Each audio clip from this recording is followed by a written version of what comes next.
Get that loud, little black attitude of yours out of my lobby, or I will personally ensure you are dragged off this property by security, sweetheart. The manager's voice, Travis Cole, immaculately dressed but morally threadbare, was a high-tensile wire snapping the quiet luxury of the Ellison Grand. He didn't just knock the card.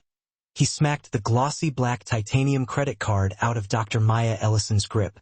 The card spun, a dark insect scuttling rapidly across the vast expanse of polished, imported Carrara marble. His custom-tailored suit remained unervingly smooth as he closed the distance, the potent, aggressive scent of his expensive, status-seeking cologne overwhelming the delicate floral air of the lobby. "You people," he spat, his lip curling into a sneer of pure, unfiltered disgust. "Always believing the rules are designed for everyone but you." Then, without warning, the open palm came down, a sickening crack echoing sharply through the cavernous space. A sound so violent it seemed to silence the very air-conditioning units. Maya did not even twitch. Her dark eyes remained locked on his, receiving the blow with a terrifying, absolute stillness. The manager, in his arrogance and blinding hatred, had no comprehension that he had just committed an act of battery against the singular architect of his entire career, the woman whose name was the literal title deed to the ground beneath his expensive Italian shoes. Before continuing, comment where in the world you are watching from and make sure to subscribe because tomorrow's story is one you can't miss. The early morning light, sharp and golden, caught the monumental brass lettering that spelled out ELLISONGRANDHOTEL above the entrance. Dr. Maya Ellison emerged from the discreet, charcoal gray town car, a picture of professional stealth. Her bespoke navy blue sheath dress, precisely tailored, absorbed the light and reflected her meticulously curated composure. She adjusted the handle of her small, two-wheeled Toomey carry-on, just enough provisions for a single night's stay, the ultimate incognito measure. The doorman, distracted by the flash of a white Mercedes pulling up moments after her, offered Maya only the briefest, dismissive sweep of his gaze. He clearly categorized her. No threat, no celebrity, no required attention. She observed the immediate shift in his demeanor, the deference and warmth he reserved for the pale-skinned couple stepping out of the luxury sedan behind her. Her custom-made leather heels clicked a rhythm of quiet authority across the vast, immaculate expanse of the lobby floor, each step measured, deliberate, and entirely unexpected. This edifice was her flagship, the undisputed crown jewel, the property she had poured millions into designing and executing herself. But she was not presenting herself as the founder and CEO today. The internal reports, the quiet yet persistent increase in claims of racial bias and discrimination, had become too pervasive to dismiss as mere noise. She was here to witness the sickness firsthand, to observe how the machinery functioned when the employees believed the important people were safely tucked away in corporate ivory towers. At the polished granite check-in counter, the agent, Jordan Pike, stood rigid and perfectly posed, their hands clasped in front of a gleaming name tag beneath the oppressive weight of a crystal chandelier. Maya offered a genuine, polite smile, but Jordan's response was a professional mask, stiff, unyielding, and distinctly cold. "Good morning," Maya said smoothly. "I have a reservation under Ellison." Jordan's slender fingers hesitated over the keyboard. "Identification and credit card, please." The request was delivered with a clipped, automated efficiency, devoid of human warmth. As Maya produced her sleek designer wallet, she registered the subtle narrowing of Jordan's eyes, that instantaneous flicker of suspicion, a reaction Maya was painfully accustomed to receiving in luxury spaces. She laid her ID and the primary corporate card on the counter. Simultaneously, a blonde couple approached the neighboring station. The clerk there offered immediate, effusive greetings and began the check-in process without requesting any form of identification. "It appears there is an issue with your previous authorization charge," Jordan stated, their brow furrowing as they stared intently at the screen. "Oh, the system shows?" Maya prompted, keeping her tone measured and calm. "Yes, I noticed a double charge had already processed online." Maya began to explain, intending to diffuse the situation quickly. "Ma'am, The voice, deep and resonant, cut across her explanation with the precision of a scalpel. Maya turned to find Travis Cole, the general manager she had seen in the company profile photos, gliding toward them. His bespoke black suit was flawless, his white dress shirt a stark, almost blinding contrast to his pale, smooth skin. He moved with the entitled ease of a predator, slipping behind the counter space he considered his domain. "Is there a problem developing here?" Travis asked, his gaze fixed solely on Maya. "I was merely explaining a double charge." "I assure you, you have completely misunderstood our rate structure," Travis interjected, the interruption swift and dismissive. His smile failed to reach his cool eyes. "Our pricing is transparent and highly regulated. Perhaps, frankly, you would find yourself more comfortable at an alternative establishment that is more." He paused, drawing out the final phrase with deliberate, calculated cruelty. "In your designated price range?" Maya felt the familiar, fiery sting of deep indignation flare in her chest, but her exterior remained flawlessly composed. "I comprehend the rates perfectly well. I am pointing out a simple operational error. My card was charged twice for the same scheduled night." Travis leaned heavily onto the counter, pressing down on the polished stone with both hands. "Ma'am, I have been managing 5-star luxury properties for 15 years. I can promise you unequivocally, our billing system doesn't commit mistakes."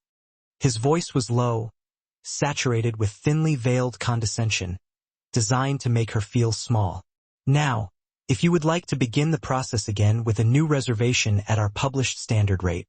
Jordan shifted anxiously behind the terminal, their eyes flicking rapidly between the two figures, clearly desperate to escape the mounting tension. Maya pulled her shoulders back, standing perfectly straight. "I would like to speak with someone who possesses actual authority regarding management and policy." Travis's smirk widened, slow and toxic, as he suavely adjusted the cut of his suit jacket. "You are looking at him, ma'am." He deliberately dragged out the final syllable of ma'am, using the polite address as a cutting weapon. Maya's jaw clenched, the musculature beneath her smooth, dark skin working tightly. She was acutely aware of the weight of the collective stare from other guests and the staff, the pressure of the suddenly heavy silence that enveloped their corner of the lobby. Decades of microaggressions, slights, and denials. All those moments crystallized now in her chest, hardening into an inflexible, diamond-sharp resolve. She would not allow this trespass. Not here. Not ever again, and certainly not within the walls of the company she owned outright. The air between them seemed to crackle with an invisible static charge as they remained locked in a silent duel across the counter. Travis's smirk was fixed, unwavering, bolstered by the absolute certainty of his perceived racial and positional superiority. Jordan's fingers remained frozen above the keys, their palpable discomfort a silent cry for the confrontation to end. Although the lobby around them continued its rhythmic morning pulse, the faint chime of elevator bells, the discreet roll of luggage carts, the distant, muffled sound of breakfast service, time itself felt suspended at the check-in desk. Maya cataloged every minute detail with photographic precision. The contemptuous curve at the corner of Travis's mouth, the way he subtly adjusted his posture to maximize his height and loom over her, the furtive, knowing glances exchanged between various staff members who clearly were veterans of his behavior. She recorded every micro-expression, each dismissive flourish, archiving them as irrefutable evidence for the reckoning she had come seeking. High above, in the soaring atrium, shafts of morning sun bled through the custom-designed stained glass ceiling. A complex geometric pattern her lead architect had executed precisely to her exacting specifications. The very foundation and walls of this structure had been built on her vision of inclusivity, a space designed to radiate welcome and universal respect. The profound irony of receiving such contempt in her own sanctuary was a bitter pill she swallowed silently. Her hand rested lightly on the corporate credit card, which still lay between them on the granite. Beneath her fingertips, she could feel the faint, raised texture of her full name, the exact same 3 words that commanded the immense building facade in giant, glowing gold letters. This was the name Travis Cole had been hired handsomely to represent with dignity and professionalism. The soft, almost imperceptible click of her perfectly manicured, deep burgundy nails against the countertop was the only sound she permitted herself. She gathered her formidable composure, preparing for the inevitable escalation. She had established her corporate empire by enforcing ruthless control in moments of crisis. The fierce, white-hot rage that always simmered just beneath her polished exterior was an old companion, but it would not dictate her next move. Not yet. Travis began drumming his index finger impatiently on the counter's edge, radiating blatant hostility. "Look, ma'am. You are actively disrupting the flow of business and holding up paying guests with these dramatic accusations." He gestured pointedly at the line forming behind Maya, a concern for efficiency he conspicuously lacked when engaging the earlier white patrons. "There is nothing dramatic about this," Maya countered, her voice remaining carefully modulated and absolutely clear. "I am asking for a straightforward correction to an accounting error. The double charge needs to be voided." "The rates are non-negotiable and absolute," Travis insisted, his speech slowing down to an insulting pace, as if explaining basic arithmetic to a difficult child.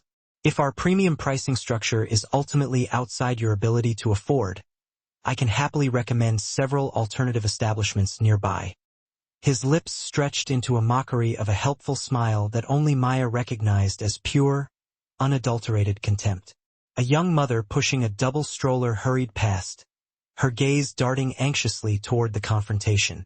Maya watched the subtle, pained familiarity in the woman's quick gesture, tugging her children closer, accelerating toward the safety of the elevator, clearly terrified of being associated with the spectacle of a black woman causing trouble. "I assure you, I understand the rates perfectly," Maya stated, suppressing the tectonic shift of rage growing within her. "What I fundamentally do not understand is your absolute refusal to remedy a simple billing discrepancy." Travis's features hardened instantaneously.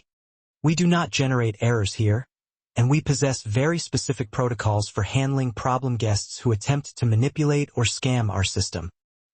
He executed a sharp, arrogant straightening of his suit jacket, a theatrical gesture of male corporate authority Maya had endured countless times. "This is my hotel," Maya reiterated, her hand moving toward her clutch purse, "and I will not tolerate being addressed this way in my own establishment." A single ugly bark of laughter erupted from Travis. "Your hotel?" He cast a wide, performative sweep of his arm across the majestic lobby, inviting the staff and guests to share his amusement. Several junior staff members snickered openly. Others immediately plunged their focus into computer screens or floor tiles. "Lady, I have invested 15 years here. I know every owner, every major board member, and you," he looked her up and down with an exaggerated, sneering disdain, "are definitively not one of them." Maya's fingers tightened around the corporate card. "I am calling corporate headquarters directly," she announced, retrieving the card fully while reaching for her phone with her free hand. Travis's arm shot across the barrier, his fingers clamping down on her wrist with brutal force. "You are not calling anyone." His grip intensified, bone-jarring, as he pivoted toward the distant, uniformed security guard. "We require this woman to be immediately escorted and removed from the property." The sharp physical pressure on her wrist triggered a cascade of immediate flashbacks. Decades of men like Travis believing physical intimidation was the ultimate tool of control. Her voice sliced through the tension, rising clear and utterly commanding. "Take your hands off me now." "Or what?" Travis challenged, his face rapidly flushing crimson. He released her wrist with a shove but rounded the counter in quick, aggressive steps, his eyes burning with fury. "You waltz in here 'cause a scene, try to run your little petty scam, and then you threaten a manager?" Several guests now held their phones aloft, recording the escalating incident. Maya registered the peripheral vision of the lenses but kept her gaze fixed solely on Travis as he deliberately invaded her personal space. She refused to yield ground. "I will state this one final time," Maya pronounced. "This is my hotel and you need to step back immediately." Travis's face twisted into an ugly mask of disbelief and rage. "Your hotel." The words were torn from him in a snarl. "You entitled." The slap landed like a thunderclap. The sheer momentum of the blow jolted Maya violently, causing her body to list momentarily. One of her diamond stud earrings was torn loose, clattering musically across the highly polished marble. The sound, amplified by the soaring acoustic space, ricocheted off the ornate, classical columns and the high ceiling, the precise architectural details Maya had personally authorized. In the immediate aftermath, time dissolved into agonizing slow motion. Every sensation was magnified. The ferocious, throbbing heat spreading across her cheekbone, the metallic copper tang of blood where her inner lip had been lacerated by her own teeth, the sickening, suffocating pressure of dozens of horrified, judgmental eyes watching her humiliation unfold. Phones hung motionless in the air, their owners stunned into immediate silence. A child's whimpering question was instantly, harshly shushed by a parent.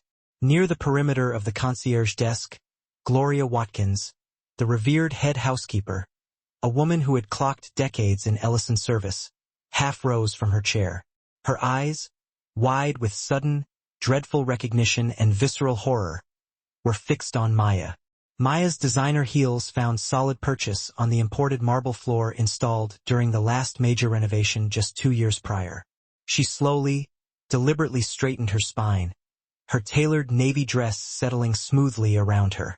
Her hand ascended slowly to cup her burning cheek, but her unwavering gaze never once left Travis Cole's face. She watched the precise microsecond when his triumphant satisfaction curdled into stark, sickening uncertainty. Something inhumanly cold and absolute in her stare forced him to instinctively recoil a small step. The entire lobby held its collective breath, waiting for the consequence of this unprecedented violation. Maya remained motionless, her hand pressed against the freshly bruised skin, clinically examining the man who had just publicly assaulted her in the heart of her own corporation. She noted the fine tremor in his pale hands, the tiny beads of sweat instantly forming along his hairline, the tension coiled in his shoulders that even his perfect suit could not disguise. He was realizing, in real time, the catastrophic scale of his miscalculation. The silence hung, thick and heavy, charged with immense potential energy. No one moved. Nobody spoke. The usual comforting background hum of the hotel, the elevator chimes, the soft background music, the roll of luggage, all seemed suddenly muted, as if the massive building itself were holding its breath, awaiting instructions. Through the towering atrium windows, the bright morning sun continued to pour light onto the scene, illuminating the crystal chandelier and casting brilliant, prismatic patterns across the floor. These windows, designed by Maya to flood the space with natural light and create an environment of warmth and welcome, now harshly spotlighted a moment of raw, undisguised bigotry, the very darkness her entire company philosophy was supposed to eliminate. The terrifying, crystalline silence abruptly fractured as Maya deliberately lowered her hand from her cheek and reached into her expensive leather purse. Her motions were perfectly controlled, unhurried, reflecting the same cold calculation she employed when navigating hostile board takeovers. Her deep burgundy nails tapped the screen of her phone with quiet, lethal authority. Travis's fixed, arrogant smirk finally began to visibly collapse. "Security!" he shrieked, his voice cracking and pitching higher in desperation. "You need to remove this woman from the premises. She assaulted me." Maya held up one perfectly steady finger, a gesture of universal silencing command, and activated the speakerphone function. The sound of the outgoing dial tone echoed clinically through the vast marble expanse. Several guests tentatively lowered their recording devices, suddenly uncertain of the narrative. Others, sensing a monumental shift, raised theirs higher. The line connected on the first ring. "Operations. This is Marcus Chen." The voice was crisp, professional. "Marcus, this is Dr. Maya Ellison." Her voice, perfectly articulated, carried to every corner without a hint of a tremor. "I have just been physically assaulted in the lobby of the Ellison Grand by your hotel manager." A sharp, horrified gasp was clearly audible through the speaker. "Dr. Ellison, my God. Are you all right? Hold on. I'm conferencing in Angela Chen from HR immediately." Travis's immediate, frantic laughter sounded forced and completely hollow. This is utterly ridiculous. She is obviously fabricating this. A new voice, stern and equally crisp, joined the call. Dr. Ellison, this is Angela Chun from Human Resources. We are formally recording this call. Please detail the exact sequence of events. Maya's tone remained clinical and unshakable. At approximately 9:47 a.m., your manager, Travis Cole, physically grabbed my wrist when I attempted to call concerning a billing dispute. When I instructed him to remove his hands, he circumvented the desk and struck me across the face. This incident occurred in full view of numerous guests and staff. The lobby security cameras should possess indisputable footage. Behind the front desk, Jordan Pike's complexion had drained entirely of color. Their hands shook violently as the pieces finally snapped into agonizing place. The woman from every single corporate training video, the face on every company-wide memo, the CEO featured prominently in every leadership portrait in the employee handbook. The leader they had just treated as an unwelcome, troublesome nuisance. Ms. Chun, Maya continued, dictating terms. I require security to immediately confiscate Mr. Cole's access cards and all master keys. No employee is to handle the security footage. I want the complete, unedited file downloaded and sent directly to corporate security within the next 5 minutes. Yes, ma'am. Absolutely. Angela's voice affirmed, now infused with urgent, cold authority. Security has been notified and corporate representatives are already being dispatched to your location. Travis's face transitioned from angry red to a shocking, sickly pale. This is some elaborate fraud.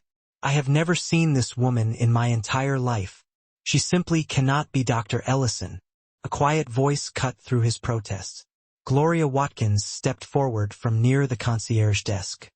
Are you all right, Dr. Ellison? Gloria inquired softly. Should I call for professional medical assistance? The atmosphere in the lobby shifted seismically. Staff members who had been smirking moments before now looked utterly stricken. They'd all seen Gloria's picture with Dr. Ellison in the employee newsletter last month, celebrating her 35th anniversary of faithful service. I'm fine, Gloria. Thank you. Maya's voice registered a brief, genuine softening. Please assist me in gathering every on-duty staff member in the lobby immediately. Travis stumbled backward, striking the counter with his lower back. Wait. Now just wait a damn minute, Mr. Cole. Marcus Chen's voice boomed through the phone speaker, metallic and authoritative. Do not attempt to move from that lobby floor. Corporate security is en route. Any attempt to evade them will be considered a full admission of guilt. Maya pressed a button on her phone, initiating the distinct, 3-bell chime through the hotel's public address system. The signal reserved for mandatory, emergency staff meetings. Within 4 minutes, employees from every corner of the property filtered into the grand lobby. Housekeepers in their starched uniforms, maintenance technicians carrying tool belts, kitchen staff still wearing aprons, and nervous front desk agents. They clustered in hushed, uncertain groups, murmuring nervously amongst themselves. Gloria Watkins, moving with purposeful, methodical determination, worked the crowd, ensuring every single department was represented. She had conducted this ritual countless times for routine meetings, but never with such grim, focused intent. Maya stood precisely in the center of the vast, marble expanse, one hand still holding the phone on speaker, the other calmly smoothing the expensive fabric of her navy dress. The crimson imprint of the slap stood out like a beacon against her deep brown skin. For those of you who remain intentionally ignorant, she began, her voice effortlessly projecting to reach the farthest corners of the room. I am Dr. Maya Ellison, the CEO, president, and sole founder of Ellison Hospitality Group. Exactly 9 minutes ago, your manager physically assaulted me in this public space.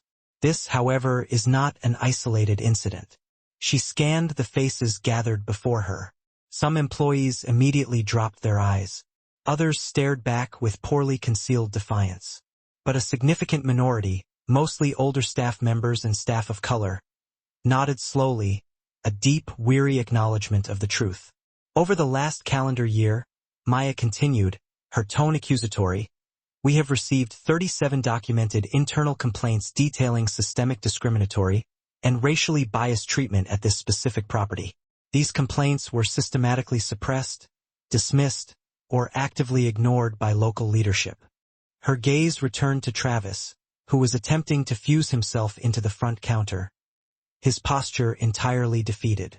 I arrived today specifically to personally audit and investigate those reports.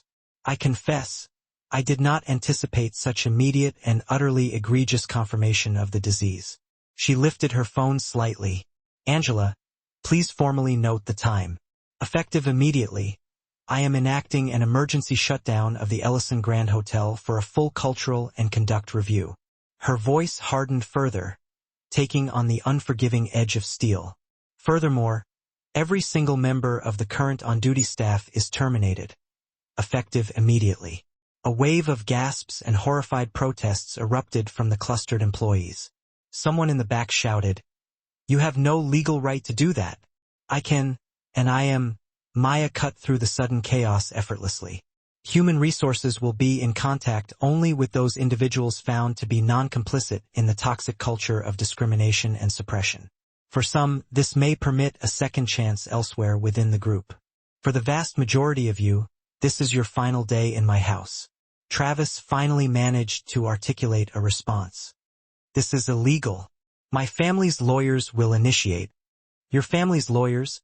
Maya interrupted smoothly, refusing to let him finish, are welcome to direct all correspondence to our general counsel's office. I am certain they will be particularly fascinated by the high-resolution security footage. Her phone chimed, an incoming video call notification. Dr. Ellison, Angela said through the speaker. The board of directors is demanding an emergency meeting in 30 minutes. The magnificent lobby had collapsed into active pandemonium. Shocked staff frantically gathering personal effects, security personnel quickly but discreetly redirecting confused guests to alternative luxury accommodations. The air thick with disbelief and simmering resentment. Throughout the chaos, Maya stood perfectly, rigidly still.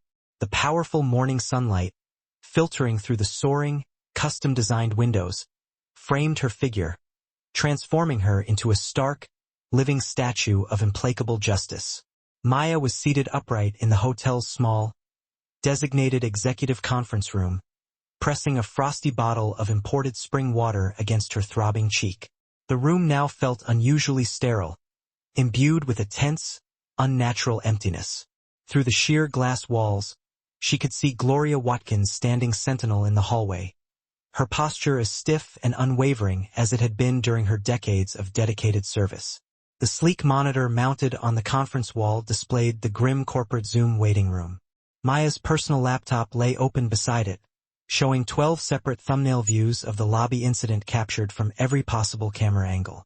Her private line buzzed incessantly with notifications, but she ignored them, focusing instead on Jordan Pike, who hovered near the door, visibly shaking. "Jordan," Maya instructed quietly, her voice carrying the unmistakable weight of command. "I need those security files backed up and transferred to corporate immediately. Every angle, full resolution, no editing, no corruption." Jordan's hands, pale and shaky, twisted in distress. "Yes, ma'am. Dr. Ellison, Mr. Cole normally handles the security footage personally. Mr. Cole will not be handling anything else in this hotel, ever again." Maya's tone brooked no debate, cutting the air like ice. "Do you understand precisely what I am asking you to execute?" Jordan swallowed hard, forcing the assent. "Yes. I'll have to access the security office computer. Go now. Send the complete files directly to Angela Chen in HR. Carbon copy my personal office address." Maya watched Jordan rush out, then called softly, "Gloria, please come in." Gloria entered with the measured dignity she applied to every task. Despite the subtle limp, the remnant of a serious workplace injury sustained years ago, she moved with the bearing of quiet royalty. She settled into a chair directly across from Maya, smoothing the front of her uniform skirt. "How long have you been aware of Travis's behavior?" Maya asked, dispensing with preamble. Gloria's weathered hands folded neatly in her lap. "Since the day he started, Dr. Ellison. 5 years of watching him systematically treat our people like absolute dirt." She reached into her uniform pocket and produced a small, deeply worn spiral notebook, its pages crammed with tight, precise handwriting. I've maintained records. Dates, exact times, the exact comments he made, who he targeted. I started keeping this sort of log before him, too. Before Travis. But no one in management ever truly wanted to listen before. Maya reached for the notebook, but the conference room screen suddenly flashed to life. Marcus Chen, the COO, appeared first, his expression grave and deeply concerned. Dr. Ellison, are you absolutely sure you don't need immediate medical attention? I am perfectly fine, Marcus. The bruising is minimal. Maya maintained her utterly professional demeanor. Are the security files transmitting properly? Jordan is sending multiple angles now. Marcus paused as a second window opened on the call. Eleanor is joining us. Eleanor Briggs, the board chair, appeared on screen, her silver hair immaculate, her expression a study in tightly controlled corporate anxiety. Maya, Eleanor began, her voice coolly measured.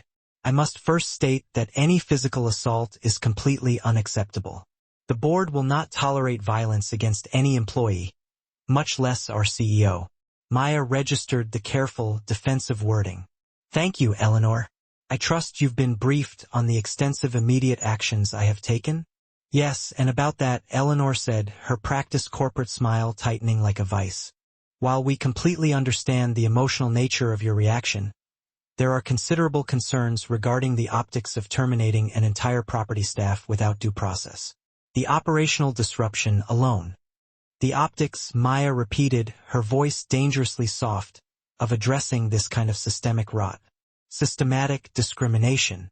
Eleanor, the board chair, leaned her perfectly coiffed head slightly closer to her webcam, her expression shifting from concerned professionalism to something more measured, more guarded. Maya, we have several layers of complications here that require immediate triage. We need to discuss the structure of our response. Travis Cole, she paused, letting the name resonate, isn't merely a manager. He is Nathan Cole's nephew, a direct descendant of the founding dynasty. That lineage, as you know, still carries significant weight, holding cornerstone shares in the legacy structure of the company. The water bottle crackled slightly in Maya's tightening grip, the plastic protesting the pressure. Are you suggesting, Maya's voice was dangerously low, that his family connection somehow provides exemption from accountability for physical assault? Of course not, Eleanor responded, her tone an exquisite blend of empathy and corporate pragmatism. But it fundamentally dictates the velocity and aggressiveness of our forward momentum. The Cole family network extends deep into every facet of this industry.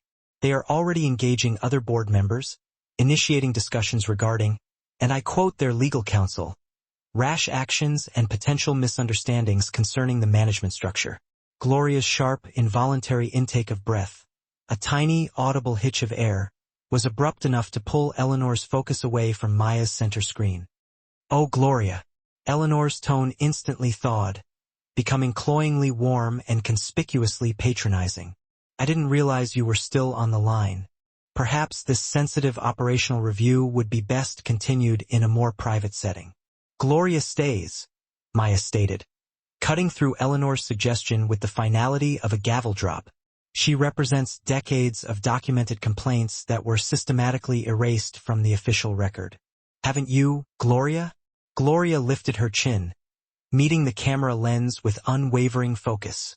Yes, ma'am. 5 years dedicated solely to documenting Mr. Cole's specific behavior. And 15 years prior to that, tracking similar patterns of mistreatment, all meticulously written down, all submitted through the proper, formalized channels. She patted the worn surface of her spiral-bound notebook, adding the bitter coda, all buried. Eleanor's practiced smile remained fixed in place, yet her eyes, the real tell, froze into chips of ice.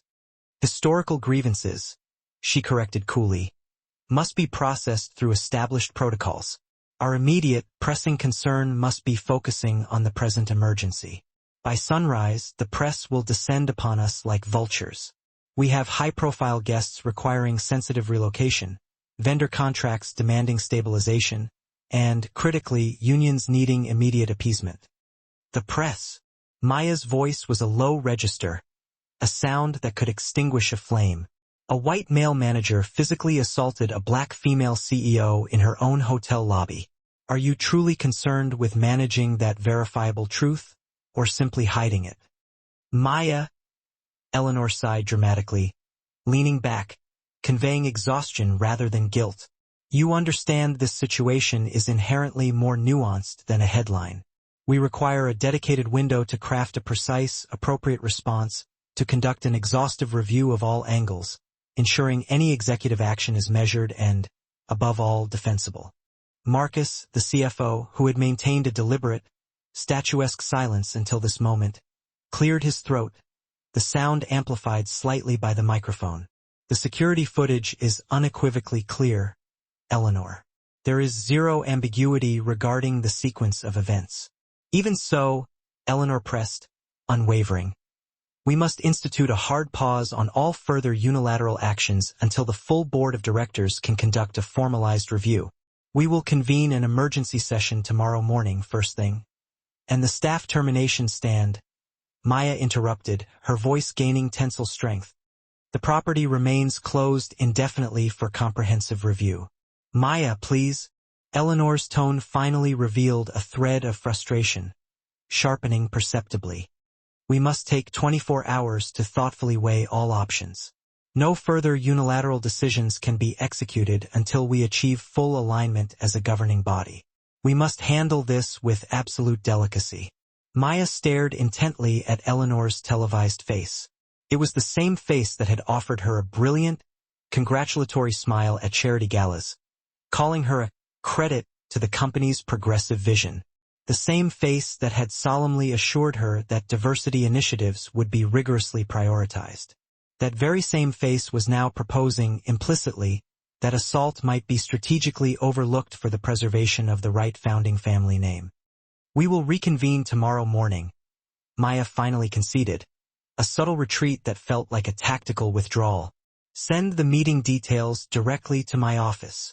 Eleanor's relief was immediate and almost sickeningly palpable. Thank you, Maya. That's prudent. Get some rest. Put some ice on that cheek. We will sort this out properly and professionally tomorrow. The screen went dark, severing the connection. Maya was left staring at her own reflection in the cold glass. Gloria remained perfectly still in the darkened corner of the screen, her hands still instinctively shielding the thin notebook of ignored injustices. Maya sat in the opulent, darkened hotel suite.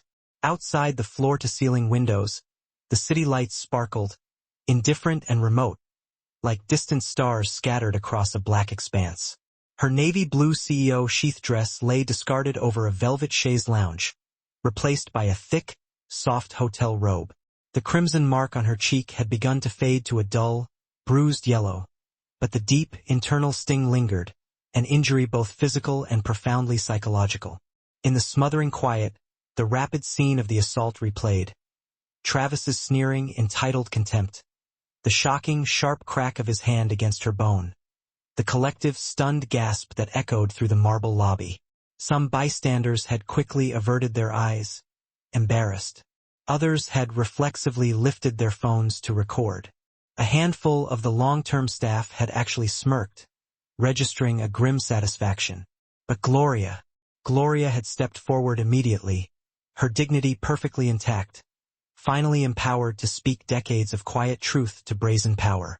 Maya pressed her fingertips against her temple, a familiar, distant memory resurfacing with painful clarity. A scorching summer afternoon in 1975. She had been 8 years old, holding her mother's hand outside a gleaming, intimidating hotel in downtown Atlanta. Her father, a respected professor dressed in his best bespoke suit, was politely but firmly told there were absolutely no vacancies, despite the enormous, blinking sign indicating the precise opposite. She remembered her mother's quiet, composed dignity as they turned away, and the terrifying, contained fury radiating from her father. They had slept in the family car that night. And now I own this place, Maya whispered into the darkness of the suite, the realization a shard of bitter irony on her tongue. All her monumental success, her billions, her name etched in gold script on the building's facade, Yet still a white man felt violently entitled to strike her for daring to exercise her professional authority. Her phone vibrated again. Another text from Eleanor, smoothly suggesting an informal alignment meeting prior to the official board session tomorrow. Maya dismissed it, instead pulling up her text thread with Alicia Ramos.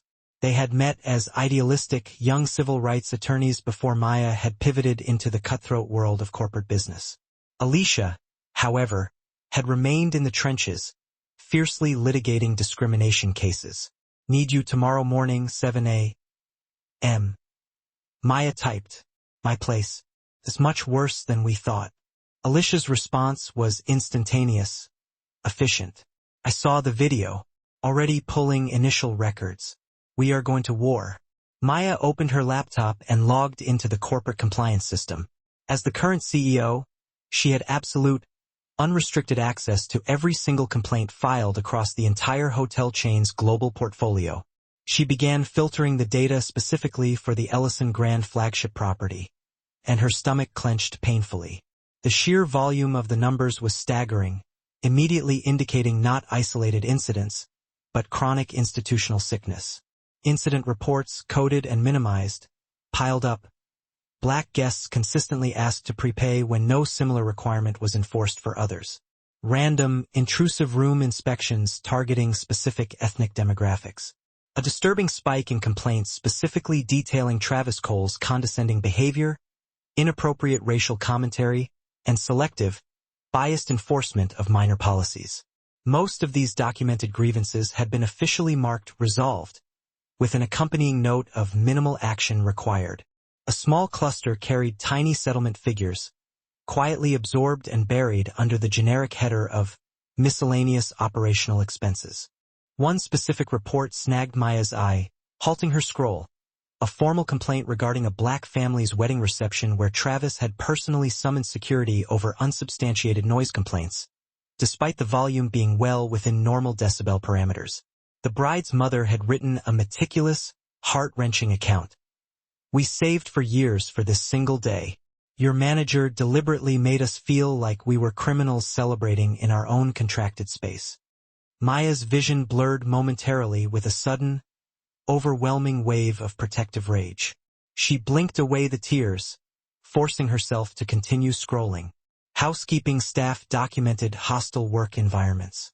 Front desk employees reported the discriminatory practices they felt coerced into enforcing. All complaints had been channeled through the established proper corporate process, and all had been effectively, systematically buried. She worked relentlessly through the night, compiling a definitive timeline.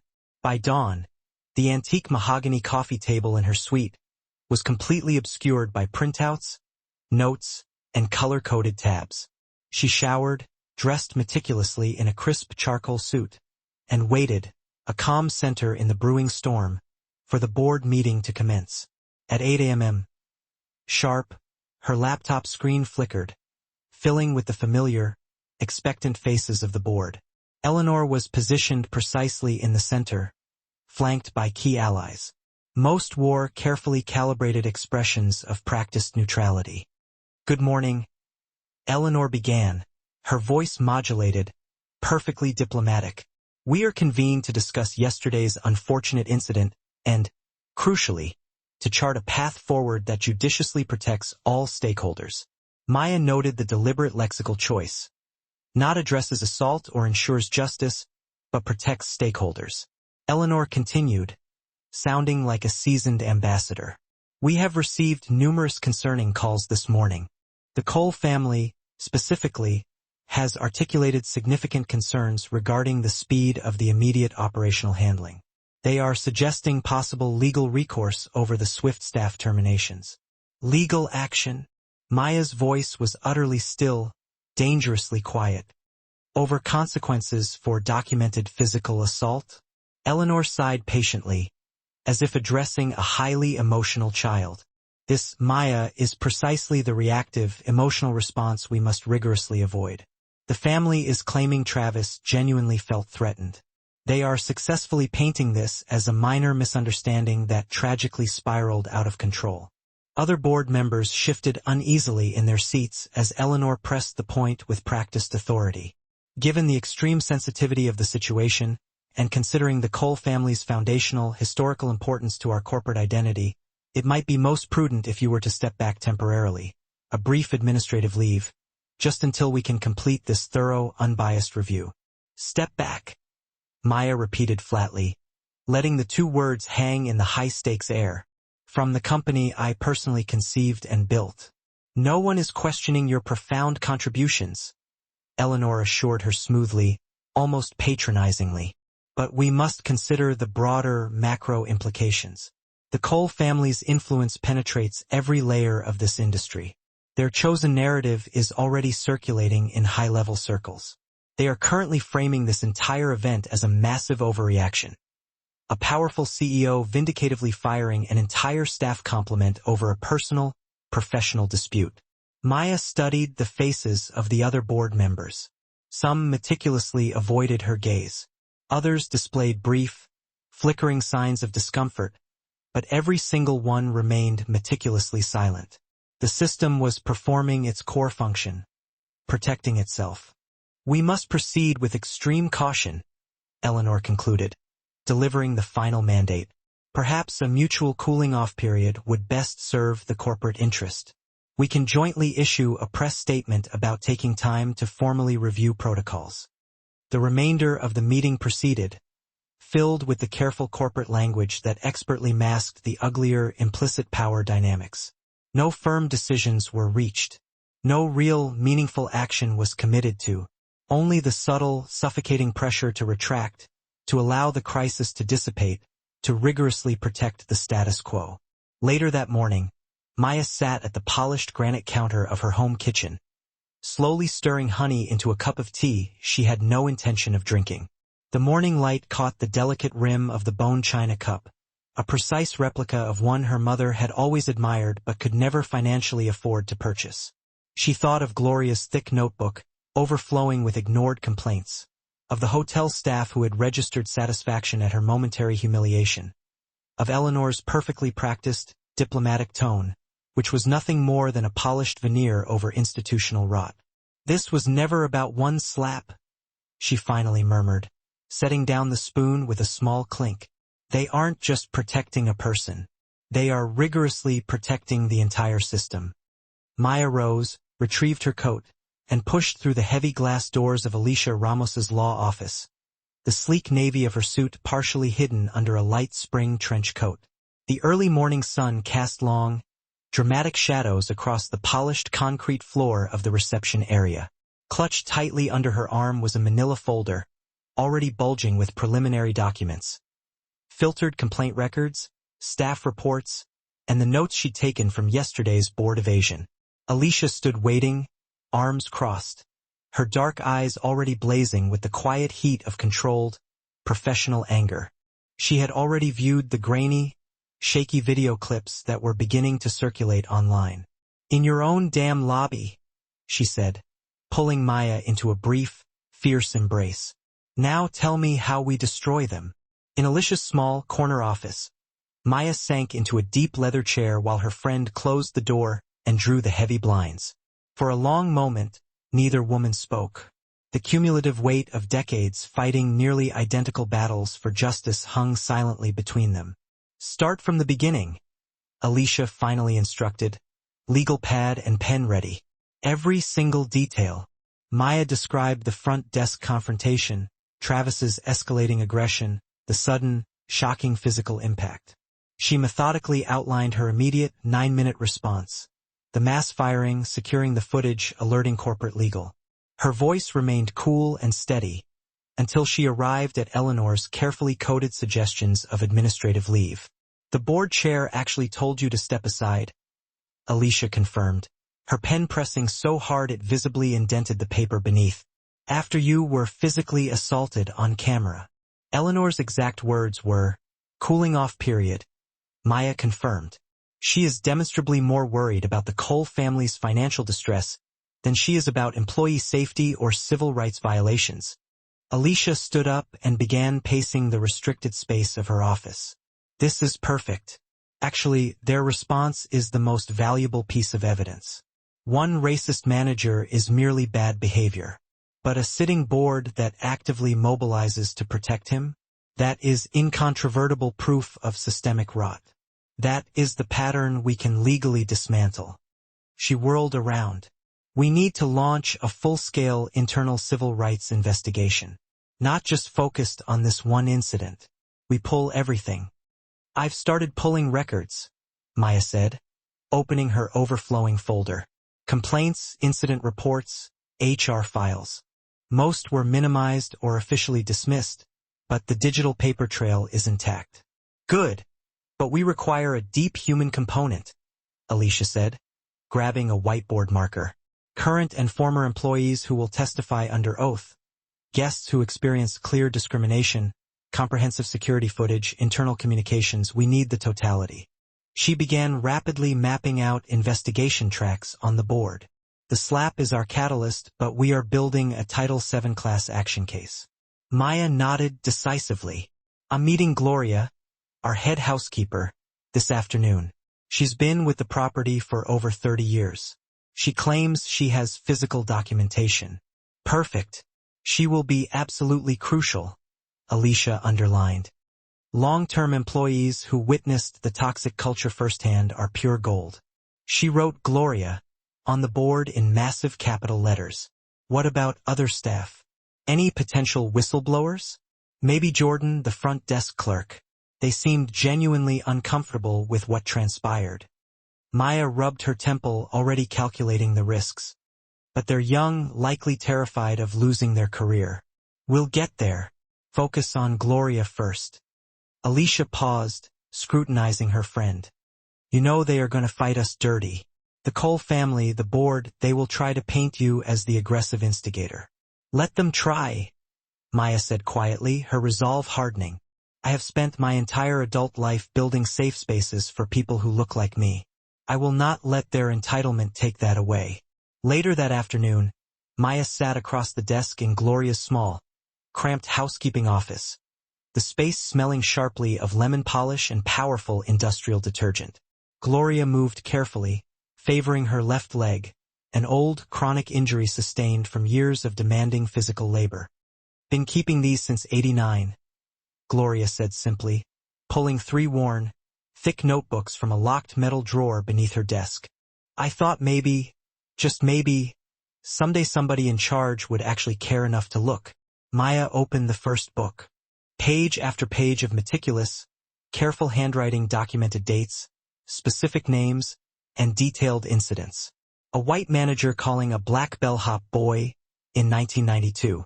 A Latina housekeeper denied a well-deserved promotion in 1997, despite demonstrably superior experience. Asian guests consistently assigned to lower floors overlooking a maintenance alley, instead of the expensive ocean view rooms they'd paid for in 2003. This entry is from when I hurt my back, Gloria indicated, pointing to a notation from 2008. Slipped on a wet floor a drunk guest made. The manager said I was clumsy. Tried to deny my workers' compensation claim, wanted me to lie and say the injury happened at home. Maya gently touched Gloria's hand across the pages. I am so sorry this happened to you. Don't be sorry. Gloria's voice strengthened, resonating with 30 years of suppressed truth. Be angry. I wrote it all down. Every casual slight, every cruel insult, every time they believed we weren't watching. Travis wasn't the originator of the rot. He was just the boldest manifestation of it. They spent hours immersed in the notebooks. Gloria remembered every single incident with crystalline clarity. The deep humiliation of watching black guests get randomly selected for intrusive extra security checks. The sting of training younger, less qualified white employees who were then instantly promoted above her. These records matter now, Maya promised, closing the final volume. We are going to ensure they matter. Meanwhile, across town, Jordan, who preferred to use they/them pronouns, sat huddled on their couch, scrolling through their phone with a growing, cold wave of nausea.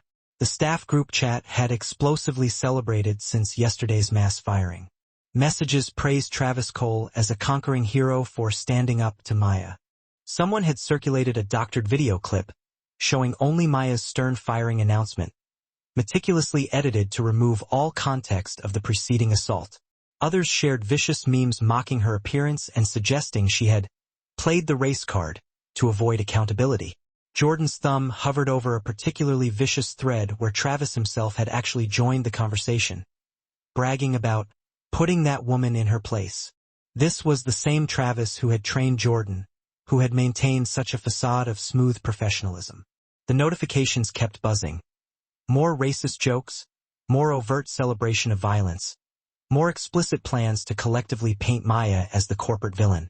Jordan felt physically ill remembering the times they had quietly complied with discriminatory protocols, rationalizing it by telling themselves it's just policy.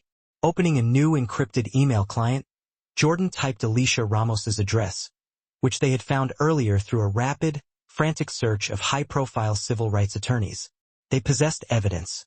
Raw screenshots, unedited security footage saved to a personal cloud drive, internal records of Travis's specific instructions for guest profiling. But sending it meant immediate, certain blacklisting from the industry. It meant becoming the singular target in a corporate war they had desperately tried to ignore. Jordan stared at the draft email, the cursor blinking, a metronome counting down to a life-altering choice. Finally, they hit the Save Draft button. Not yet ready to execute the action, but no longer capable of pretending they hadn't witnessed the unforgivable truth. 2 days later, Alicia's expansive conference room resembled a meticulously organized war room. Documents covered every horizontal surface. Gloria's 3 weathered notebooks lay open alongside stacks of corporate complaint logs, meticulously organized in chronological order. Color-coded post-it notes linked disparate incidents across 2 decades. 3 junior attorneys huddled over high-powered laptops, constructing an intricate timeline that stretched across one entire wall. "Look at this pattern," said Maria, one of Alicia's sharpest associates, pointing to a cluster of complaints from 2019. 5 black guests charged additional, unnecessary security deposits in a single month. All of them reversed eventually after they threatened legal action, but only after the threat. Alicia nodded, adding a thick red marker line to their tracking board. And every single time, the manager's response was identical. Miscommunication about standard hotel policy. Same template, different signatures. "Here's another cluster," said James, holding up one of Gloria's older notebooks. 3 consecutive months in 2015 where minority staff received formal write-ups for minor dress code violations that were consistently ignored for white employees. Gloria documented the exact outfits, dates, everything. Alicia's phone buzzed. Maya's number. She stepped into the hallway to take the urgent call. "We've got it," Alicia said, dispensing with pleasantries. Clear, undeniable patterns stretching back years. Discrimination in guest treatment, hiring, promotion paths. The slap was not an isolated incident of temper. It was the logical, violent culmination of a toxic corporate culture they deliberately enabled for decades. "Send me everything," Maya replied immediately. "I need to understand the full, hideous scope." Meanwhile, at the closed Ellison Grand, Jordan sat completely alone in the silent, empty break room 30 minutes before their mandated, scaled-back shift. Their hands trembled slightly as they pulled a small USB drive from the inner pocket of their uniform. For 2 solid days, they had watched management frantically attempting to control the narrative and heard whispers about senior staff cleaning up old electronic records. Jordan thought about their grandmother, who had worked as a hotel maid for 40 years, and who had often come home with identical stories of deep disrespect and institutional discrimination, but who had never possessed the proof that would legally matter. Their grandmother's advice: "Keep your head down and stay out of trouble." "I'm sorry, Grandma," Jordan whispered to the empty room. "But staying quiet is its own kind of trouble." They walked purposefully to the front desk computer, plugged in the USB drive, and began ruthlessly copying files. Internal group chat logs saturated with racist slurs and jokes. Explicit emails where Travis openly mocked black guests and issued specific instructions to staff to scrutinize them more closely. Raw security footage feeds from multiple hidden cameras showing the aggressive lead-up to and the immediate aftermath of Maya's assault. Their heart hammered violently with the transfer of each file. If caught, they would be instantly terminated, possibly blacklisted nationwide. But the oppressive weight of staying silent had finally become unbearable. That same evening, Jordan sat hunched in a secluded corner of a busy coffee shop, their leg bouncing nervously beneath the table. When Alicia walked in, sharp, tailored suit, utterly determined expression, Jordan nearly lost their nerve completely. "Thank you for meeting me," Jordan managed quietly as Alicia settled down. They slid the small USB drive across the table, careful not to look up. It's pretty bad. "Tell me everything," Alicia instructed, her voice gentle yet utterly firm. A lawyer's calm in a crisis. Jordan's words spilled out. How Travis systematically trained new staff to profile guests based solely on race. How complaints from minority customers were routinely flagged for extra scrutiny while white guests received instant, unverified refunds. How the staff chat groups had devolved into echo chambers of casual, protected racism and open mockery. "The absolute worst part is that I knew it was fundamentally wrong," Jordan confessed, staring into their untouched coffee cup. "But I told myself it wasn't my fight. That speaking up wouldn't actually change anything." "It changes everything now," Alicia assured them, picking up the drive. "This evidence matters. You did the right thing." Across town, Eleanor Briggs sat tensely in her sprawling home office, frowning at her vibrating phone. 3 major institutional investors had called, expressing deep, serious concerns about leadership stability. A reporter from the Business Journal had left multiple messages asking pointed questions about operational changes at the flagship property. She opened her laptop to find more troubling signs. A spike in social media chatter concerning management drama at the Ellison Grand, vague, but highly pointed comments about emotional decisions and questionable judgment. The Cole family network was clearly mobilizing their political and financial power. Eleanor pulled up the draft press statement her crisis team had prepared. A meticulously worded, bland document about reviewing protocols and maintaining brand standards. Nothing about assault. Nothing about discrimination. Nothing that would risk alienating powerful shareholders. Her finger hovered over the approve button when another email arrived. This one from a powerful, longtime board member, warning that any hint of internal instability could immediately threaten their critical, upcoming Asia expansion initiative. That night, Maya sat in her high-rise home office, surrounded by Alicia's preliminary findings. The evidence was overwhelming, stacked into organized, undeniable columns. Page after page documented a system specifically designed to maintain privileged white comfort at the direct expense of minority dignity. A photo caught her eye. A staff Christmas party from 1995. Gloria stood rigid in the back row, younger, but with the same quiet, unshakable dignity. Maya thought about how many people just like Gloria had endured decades of small, calculated cruelties. Their complaints erased. Their suffering minimized. She picked up one of the group chat transcripts Jordan had saved. Travis's casual cruelty leaped off the screen. Another one trying to live above their station. Show them where they really belong. Put her in her place. Maya touched her fading cheek, remembering the sting of the slap. It wasn't an isolated event. It was the physical, unavoidable manifestation of decades of institutional racism. The combined evidence proved what she had always suspected. The entire system was cancerous and needed to be exposed and dismantled from the foundation up.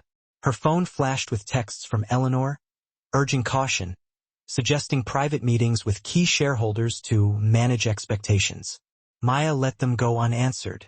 The moment for discreet, backroom dealing was over. The next move had to be public, catastrophic, and utterly impossible to ignore. She spread the documents across her large desk. Gloria's historical notebooks, Jordan's digital files, corporate records that showed years of willful, criminal blindness. Together, they told a cohesive story that could not be buried or explained away. A story that demanded action. The morning sun cast long, intense shadows across the front steps of the Ellison Grand. Yellow police tape fluttered ironically in the gentle breeze, marking off the entrance where curious onlookers had already gathered. News vans lined the street like mechanical sentinels, their satellite dishes reaching toward the sky like antennae searching for truth. Maya stood resolutely at the top of the steps, her navy suit crisp and powerful in the morning light. The bruise on her cheek had faded to a dull yellow-green, but she had deliberately chosen not to mask it with makeup. Let them see the truth, she thought. Alicia stood immediately to her right, a thick folder of documentation tucked beneath her arm. To her left, Reverend James Marcus and Dr. Patricia Chun, both highly respected community leaders, provided a visual display of steady moral support. Camera shutters clicked rapidly, the sound like a swarm of insects, as Maya finally approached the waiting podium.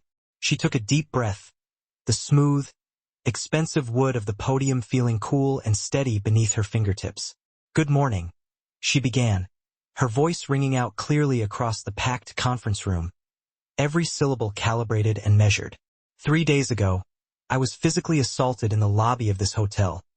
A hotel that carries my name. A space I poured my soul into building from the ground up to be a sanctuary of dignity and respect for every guest and every employee. The heat of the broadcast lights was intense, and the reporters leaned in like a hungry pack, their microphones straining toward her. The manager who struck me did so because he operated under a racist assumption that I was, in his exact words, just another problem guest. He did not recognize me as the CEO and founder of Ellison Hospitality. More importantly, he failed to recognize my basic, inherent humanity. Maya paused deliberately, allowing the weight of her declaration to settle into the collective silence. This incident, while personally shocking, is tragically not isolated. Our subsequent internal investigation has quickly revealed a deep-seated pattern of discriminatory practices that violates every foundational principle Ellison Hospitality stands for. As a result, I have ordered the immediate, temporary closure of this property for a comprehensive, mandated civil rights audit. Alicia stepped forward, her posture rigid, her voice sharp, controlled, and perfectly professional. We are absolutely committed to protecting current and former employees who come forward with information regarding these practices. Whistleblower protections are robustly in place, and we have established a secure, confidential reporting system accessible immediately. A large, high-definition screen flickered to life behind them. The room collectively gasped as the unedited security footage began to play, showing the interaction in stark, undeniable detail. The spacious lobby fell into an unnerving silence as everyone watched Travis Cole lean aggressively over the marble counter, grab Maya's wrist in a show of force, then swiftly step around the counter to deliver the stinging slap across her face. The footage continued, showing Mia's composed, almost glacial response.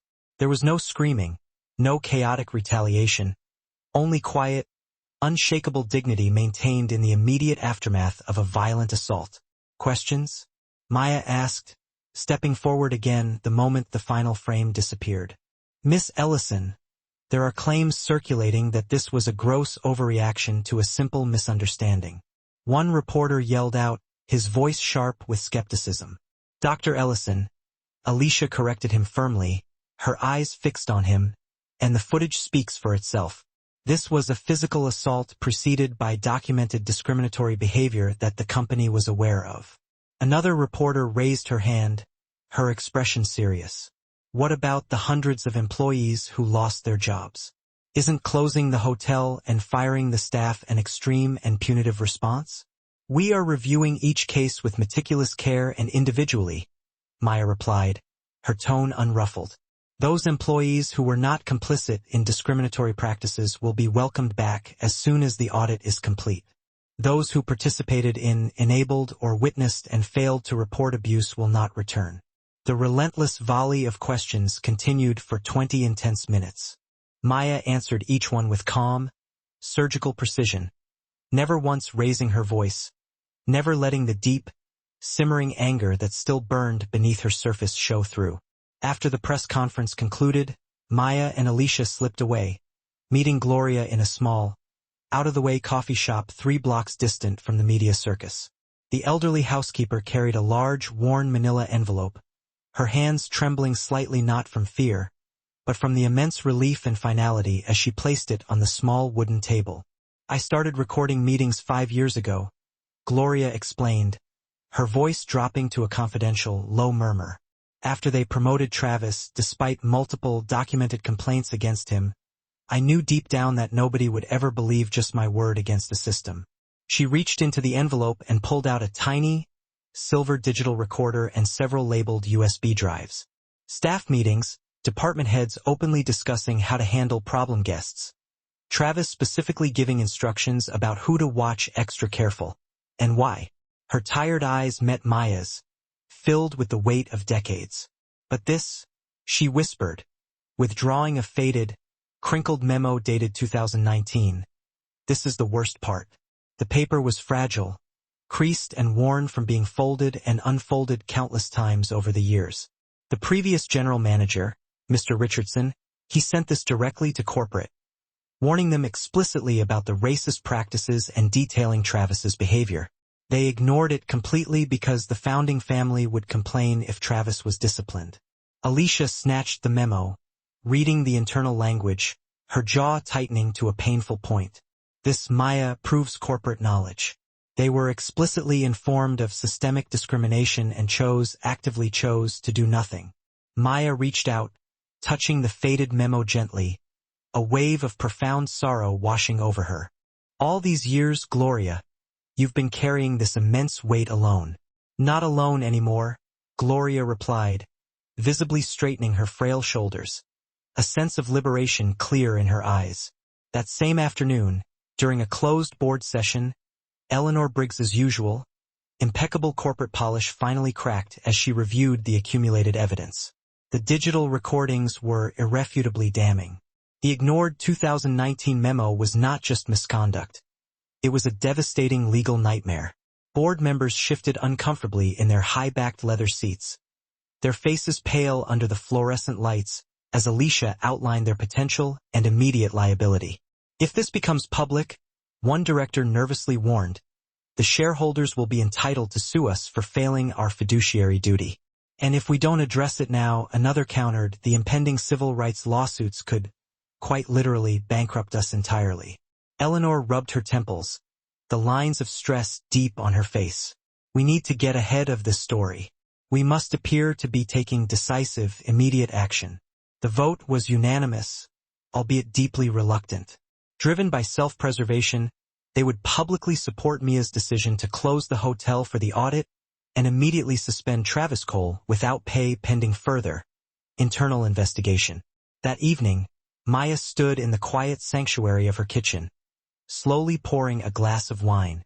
Her phone buzzed relentlessly with messages, vibrant support from other Black executives, urgent interview requests from major journalists, even a few cautious, private overtures from certain board members trying to distance themselves. For the very first time since the sharp sting of the slap, she felt something resembling true hope, a quiet satisfaction deeper than mere triumph. She knew the long, difficult fight was far from over, but the truth, secure and undeniable, had finally been brought into the light. She gently touched her cheek, recalling the precise angle and sting of Travis's hand, and then thought about Gloria's 20 years of silent, meticulous documentation. The cumulative weight of it all, the struggle, the betrayal, the small victory, settled around her shoulders as she prepared for bed. Tomorrow would undoubtedly bring new, vicious battles, but tonight, she allowed herself the profound luxury of simply breathing. The truth was out. The evidence was secure. One small, hard-won piece of justice had been served. In her bedroom, she carefully hung up the sharp navy dress, which had, in the space of 72 hours, become a symbol of this intense fight. As she turned out the light, her phone screen illuminated with a final text message from Gloria. Proud of you today, Dr. Ellison. Real proud. Maya's phone vibrated against her nightstand, the mechanical sound drilling harshly into her fragile morning peace. She blinked awake, reaching for the device automatically, the glowing screen showing a catastrophic list, 47 missed calls, hundreds of new, unread messages. Her heart rate accelerated instantly as she sat bolt upright in bed. The first text message, centered at the top, was from Alicia. Turn on the news now. Maya grabbed the remote with trembling fingers. The TV flickered violently to life, and her stomach plummeted. There she was, Maya Ellison, CEO, dominating the screen. But something was fundamentally wrong. The highly edited footage started after the slap, showing only her ordering the staff, whom she had just ostensibly fired, into the lobby. The audio had been deliberately distorted, making her measured, controlled words sound shrill, unstable, and aggressive. Breaking news. The anchor announced gravely as shocking. New footage emerges from the Ellison Grand Hotel incident. Watch as CEO Maya Ellison launches what witnesses describe as a racially charged tirade before unilaterally firing the entire staff. Mia's phone buzzed again, this time showing Eleanor Briggs's name. Emergency board call in 30 minutes. This is an absolute disaster. In the pristine marble bathroom, Maya splashed ice-cold water onto her face, her hands shaking slightly from shock and fury. The bruise on her cheek had almost completely faded, but she touched it gently, remembering the sharp, humiliating crack of Travis's hand. The real moment that started all this, her assault, had been conveniently, expertly edited out of the now-viral video. She dressed quickly, choosing a structured charcoal gray suit instead of her usual, signature navy. As she buttoned her jacket, social media notifications flooded her screen. The hashtag Seize the Racist CEO was fiercely trending. Comments called her unhinged, a reverse racist, and power mad. The video's everywhere, Alicia reported grimly when Maya called her while rushing to her home office. They've edited it with professional-grade malice. They cut out the slap entirely.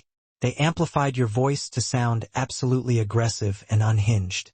They even added ominous background music to set the mood. It's a professional hit job, Maya. Maya settled into her expansive desk chair just as the emergency board call began. Eleanor's tightly controlled face appeared first, followed by a grid of concerned, and sometimes openly hostile directors. Dr. Ellison, Eleanor began, her voice clipped, devoid of any warmth. This manipulated footage has instantly created a serious crisis of confidence in your leadership. That footage is deliberately manipulated. Maya responded calmly, meeting their gazes. We have the original, verifiable security video showing the full incident, including Mr. Cole's assault. The public isn't seeing that version, Director Thompson cut in, his voice panicked.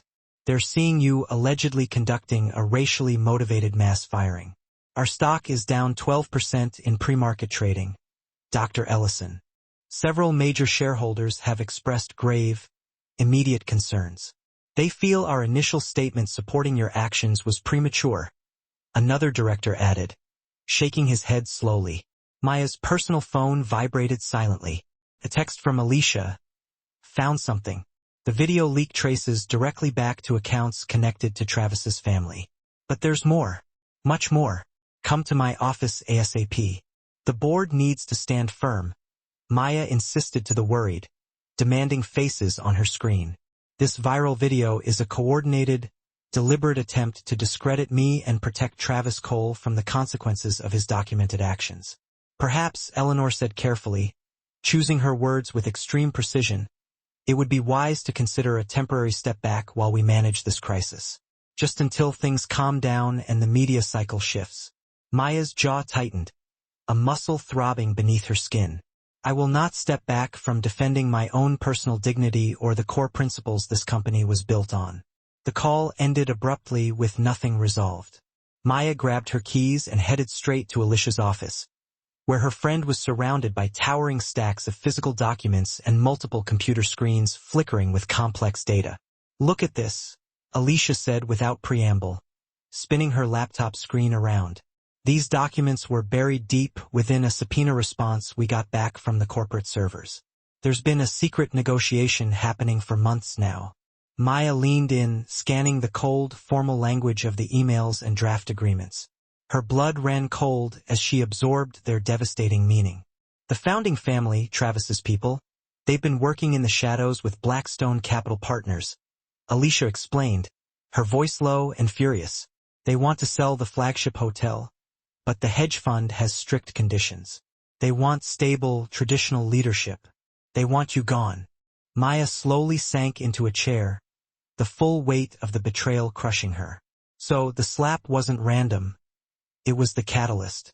They were already planning to push me out using any means necessary.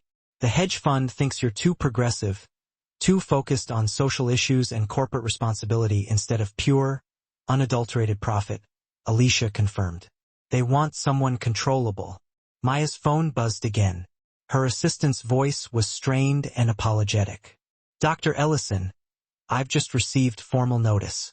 The board has called an emergency in-person meeting for tomorrow morning at 9 a.m. There's a vote of no confidence on the agenda.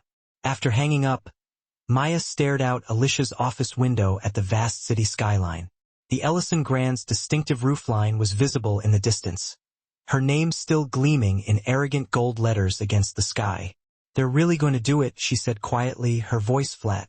Use this expertly edited video as cover to take my entire company away from me. Alicia squeezed her friend's shoulder, offering solid physical support. Maya, listen to me closely. This is far bigger than Travis now. This is about power. Old money versus new money. Their systemic control versus your changes. All because I refuse to let a white man slap me in my own lobby without consequences. Maya's voice was thick with bitter irony. Her phone continued its relentless buzzing. More media requests. More furious, hateful messages. More concerned employees asking fearfully what was happening. The stock price dropped another 3 devastating points. The meeting's at 9 a.m. tomorrow morning, Maya said finally, steel returning to her voice. They need a 2/3 majority to remove me as CEO. Then we have until 9 a.m. tomorrow to find a way to stop them. Alicia replied, turning back to her documents with fierce, unyielding determination. Maya stood, smoothing the perfectly tailored charcoal suit, adjusting the armor she knew she would need. Through Alicia's window, she could see the cluster of news vans already gathering outside the Ellison Grand headquarters. Their large satellite dishes raised like accusatory, metallic fingers pointing skyward against the morning light. Somewhere within that imposing building, in a moment that felt like years ago instead of days, a man had struck her for daring to claim her own space and dignity. Now, the system wanted to finish what his hand had started. Maya's heels clicked with measured, relentless rhythm against the polished marble floor of Ellison Hospitality's corporate headquarters as she made her way toward the boardroom. Her charcoal suit felt heavy and protective, each step deliberate and non-negotiable. Alicia walked firmly beside her, a slim leather briefcase clutched tight, both women keenly aware of the sudden, hostile whispers that followed them down the quiet corridor. Through the smoked glass walls, Maya saw Eleanor Briggs already positioned at the head of the long mahogany table. The other board members were arranged like a waiting jury. Their faces were careful masks of professional, detached concern, but their eyes held something colder, harder, a clear self-interest. Lawyers in obscenely expensive suits lined the walls, their notepads ready, waiting for the legal slaughter. Dr. Ellison, Eleanor said as Maya entered, her tone carefully neutral, like a judge administering a sentence. Please take your seat. Maya chose the chair position directly across from Eleanor, a strategic spot meant for confrontation, Alicia settling instantly beside her. The room smelled oppressively of fresh coffee and acute tension. On the large display screen behind Eleanor, the heavily doctored video was paused, showing Maya's face twisted in what looked like pure, unadulterated rage. A moment she knew had been meticulously manipulated to strip away all context and humanity. Before we begin, Eleanor continued, folding her hands neatly, I want to acknowledge the difficulty and unfortunate media exposure of this situation for everyone involved. Play the video, one of the directors, a man named Henderson, demanded impatiently. Let's see what the whole world is seeing. The footage started. Maya watched herself on screen, but it was horrifyingly not her. The editors had done their professional, malicious work well. They had removed Travis's physical slap entirely, started the sequence with her gathering the staff, meticulously adjusted the audio to make her measured words sound like an angry, unstable shriek. Ominous background music added a cinematic, villainous undertone. Even her posture seemed somehow more aggressive and hostile in this toxic digital version. The stock has dropped 18%, Director Thompson announced immediately when the video ended, his voice dripping with financial panic. Major clients are already threatening to pull their lucrative upcoming conferences. The press is having an absolute field day dissecting your character. This is a manufactured crisis, Maya responded, her voice steady and controlled, despite the fire licking at her composure. Alicia, show them the original footage now. Alicia quickly connected her laptop to the display system. The unedited security video played clearly for all to see. Travis's condescension, his sudden, aggressive grab for her wrist, the sharp, sickening crack of his hand across her face. Several directors shifted violently and uncomfortably in their seats, finally confronted with the inconvenient truth. We've also successfully traced the source of the edited, leaked version, Alicia added, bringing up a complex document showing IP addresses and account information. The accounts that first shared it link directly to Travis Cole's family members and their known associates. That's purely circumstantial, one of the corporate lawyers cut in quickly, his voice dismissive and frankly irrelevant to the current, critical situation. The damage to the company's reputation and valuation is real, regardless of how it happened.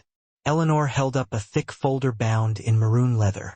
We've received letters from dozens of major shareholders expressing serious, fundamental concerns about the company's current direction. Furthermore, the founding family's representatives are threatening massive legal action for what they term the discriminatory dismissal of their staff. The same founding family that's been secretly negotiating to sell the flagship hotel? Maya challenged, her eyes fixed on Eleanor. The deal that specifically requires my immediate removal as a condition of sale. Several directors exchanged uncomfortable, telling glances. Eleanor's lips tightened into a thin, white line. That's a separate, sensitive business matter, Dr. Ellison. It's all connected, Maya insisted, her voice rising slightly with conviction. This entire crisis was manufactured solely to force me out because I refused to let this company continue enabling systemic, documented discrimination. Dr. Ellison, Eleanor sighed, feigning exhaustion. No one questions your commitment to social justice, but your recent actions, however well-intentioned, have created significant, irreversible liability for this company. The board has a non-negotiable fiduciary duty to act now. A younger, more hesitant director leaned forward slightly. What about our duty to stand against discrimination? If we cave to this pressure and this lie, what clear message does that send to our employees and the public? We're not here to send messages, Thompson snapped, his face flushed with anger. We're here to protect this company's value and stability for our investors. Maya watched the faces around the table. Some could not meet her gaze. Others stared with open, defensive hostility. She recognized the moment for what it was, power protecting power. The old system was circling its protective wagons against the insurgent truth. I move we proceed to a vote, Eleanor announced formally. The motion before us is to place Dr. Ellison on indefinite administrative leave pending an independent, external review of recent events. During this period, day-to-day operations will be overseen by the executive committee. This vote itself could be grounds for a massive discrimination lawsuit, Alicia warned, her voice vibrating with restrained legal fury. You are considering removing a CEO for responding with dignity to a documented physical assault. We're removing her for actions that have demonstrably damaged company value and shareholder confidence. Thompson countered immediately. Her race has absolutely nothing to do with it. All in favor? Eleanor asked, hands raised stiffly around the table. Maya counted them silently. More than 2/3. It was done. Dr. Ellison. Eleanor's voice was almost gentle now, the finality of the process complete. Effective immediately. You are placed on indefinite administrative leave. Security will escort you to clear your personal effects from your office. Maya stood slowly, her posture ramrod straight, her dignity intact despite the cold, powerful hammer blow of the vote.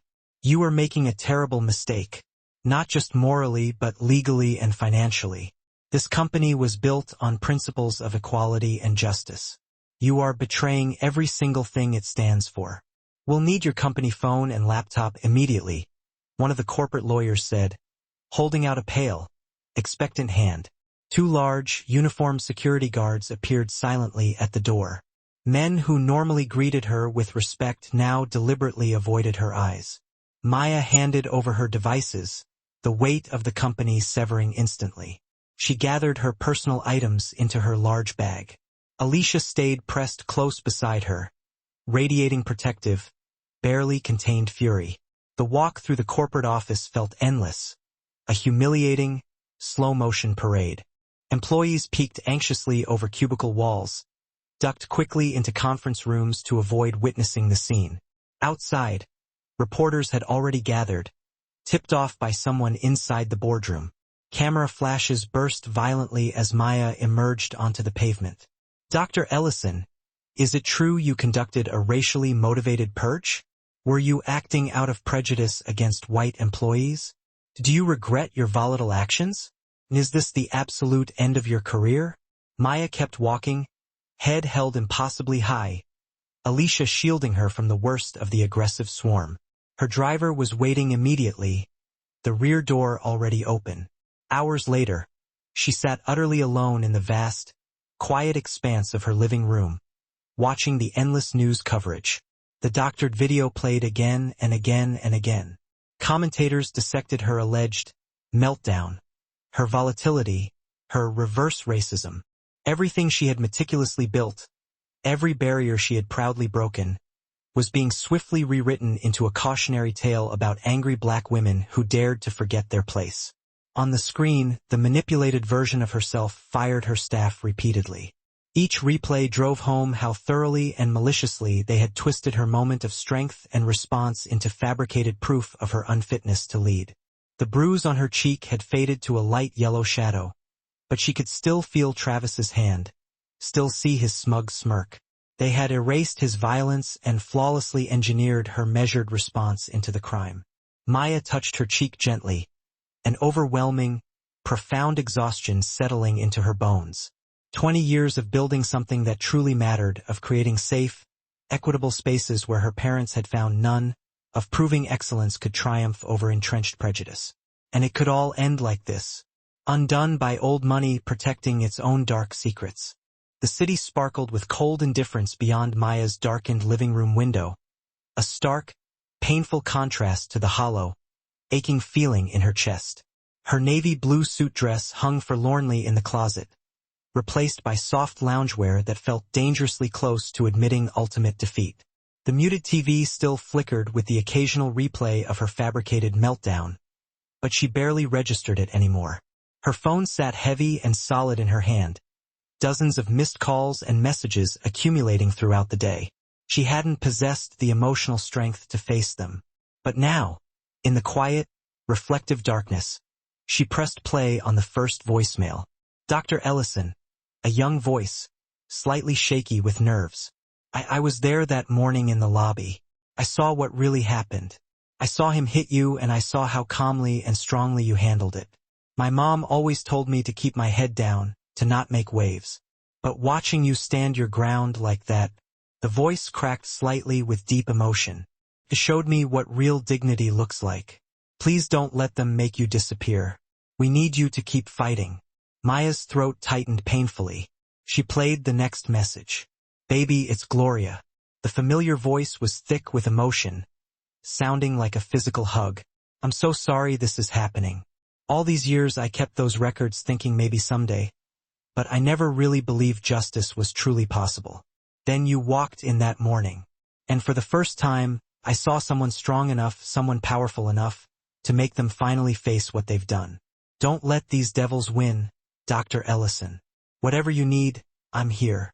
More messages followed, from former employees who were laid off, from guests who had personally faced discrimination at other hotels, from young professionals who saw her as their indispensable role model. Each voice pushed back forcefully against the weight of the board's rejection, powerfully reminding her why she had poured her life into building Ellison Hospitality in the first place. Maya stood, walking purposefully to her window. Below, the streets were quiet, but she remembered other quiet nights. Nights when her parents had to drive hours out of their way because no decent hotels would accept black guests. Nights when she'd worked late at her old law firm, meticulously building discrimination cases for clients with nowhere else to turn. Nights planning every single detail of her first hotel, determined to create something fundamentally different. Her phone buzzed with a text from Alicia. Café Sol, 8 a.m. tomorrow. Bring your fire. Sleep came in fits and starts, haunted by images of the boardroom and the manipulated video. But Maya was dressed and completely ready by 7 a.m., choosing a deep, regal purple suit that felt deliberately like battle armor. The small, familiar cafe was nearly empty when she arrived. Alicia and Gloria were already waiting at a corner table, safely shielded from the large windows. You look better than I expected, Alicia said, pushing a steaming coffee toward her.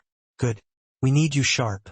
Gloria reached across the table, squeezing Maya's hand with surprising strength. Up close, the older woman's eyes were tired, but burned with steely determination.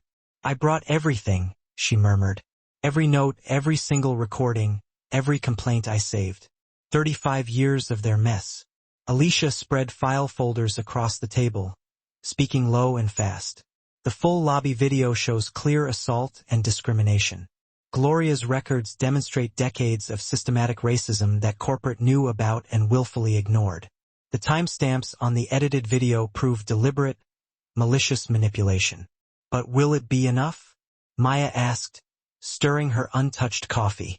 They've already seized and controlled the entire public narrative. That's why we need to change the venue, Alicia said, leaning in. Take it completely out of their sterile boardroom, away from their expensive lawyers. Make them face the truth in public. Gloria nodded emphatically. People need to hear from those who lived it. Not just me. I've been making calls. Other old-timers, retired staff who got pushed out, guests who got treated wrong. They're ready to speak up. Maya's phone chimed with an email notification. Alicia checked her own phone and smiled. A sharp, predatory flash of teeth. That's from Jordan. They're officially on our side now. Listen to this. I saved the original security footage before anyone could touch it. I have the chat logs where Travis bragged about putting Dr. Ellison in her place. I'll testify anonymously. What they did was wrong. Gloria looked surprised. The front desk clerk? Well, people have consciences, Alicia said. Sometimes they just need permission to use them. Maya read through Jordan's email twice. This proves the video was deliberately edited to smear me. But the board already chose to ignore the truth once. The board isn't our target anymore, Alicia replied, pulling out a fresh legal pad. We're going straight to the public. A town hall meeting live streamed. No editing, no corporate filters, just raw truth from the people who lived it. The founding family will try to shut it down, Maya warned. Let them try, Gloria said fiercely. I've been quiet for 35 years. I'm done whispering.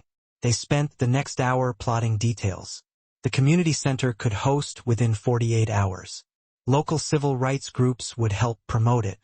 Gloria's network of former employees could testify. Jordan's evidence would be devastating. We'll need security, Alicia noted, making lists, and a technical team we trust for the live stream. No one can interfere with the feed. Maya felt energy returning to her limbs, purpose replacing exhaustion.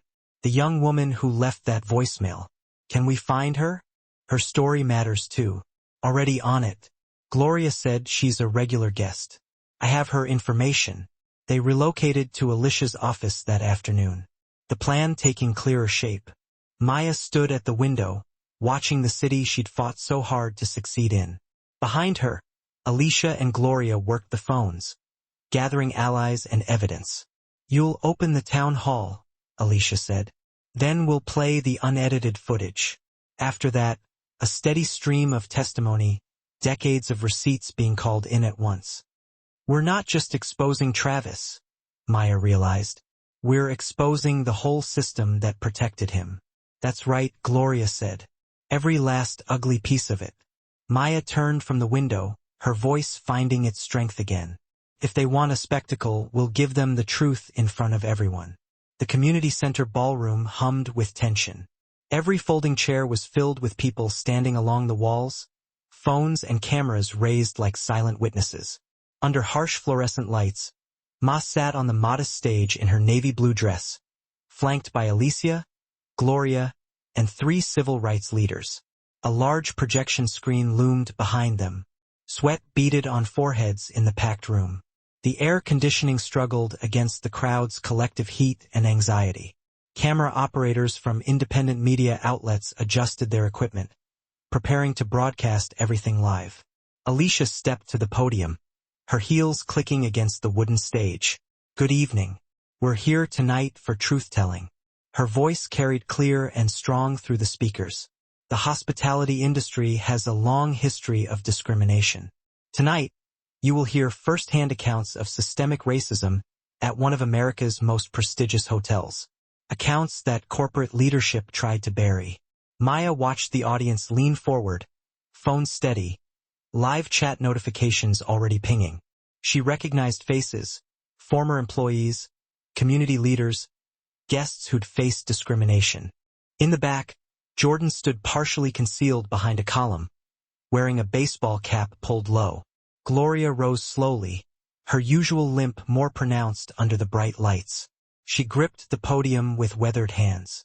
"My name is Gloria Watkins. For 35 years, I worked at the Ellison Grand Hotel. I started as a housekeeper when I was barely 20. She paused, gathering strength. "I'm here to tell you what I saw." The room fell silent as Gloria described decades of discrimination. Black guests charged higher rates. Minority staff relegated to night shifts. Complaints disappeared into thin air. Her voice grew stronger as she spoke about the injury that management downplayed. The promotions denied to people of color. The slurs she pretended not to hear. "I kept records," Gloria said, holding up one of her worn notebooks. "Every incident, every date, every name. I wrote it all down, thinking maybe someday someone would care enough to listen." She pulled out the damning memo from years ago. This report warned corporate about racist behavior. They ignored it because the founding family didn't want changes. Phones flashed as she held up the evidence. The live chat exploded with angry emoji and demands for justice. Maya felt the room's growing outrage like a physical force. Alicia returned to the podium. "And now we'll show you unedited security footage from last week. Compare this to the manipulated version you may have seen in the media." The screen flickered to life. The lobby scene unfolded in stark clarity. Travis's aggressive stance, his patronizing tone the moment he grabbed Mia's wrist. When the slap came, the audience gasped collectively. The footage continued, showing Mia's composed response and the subsequent staff gathering. "Note the timestamps," Alicia said.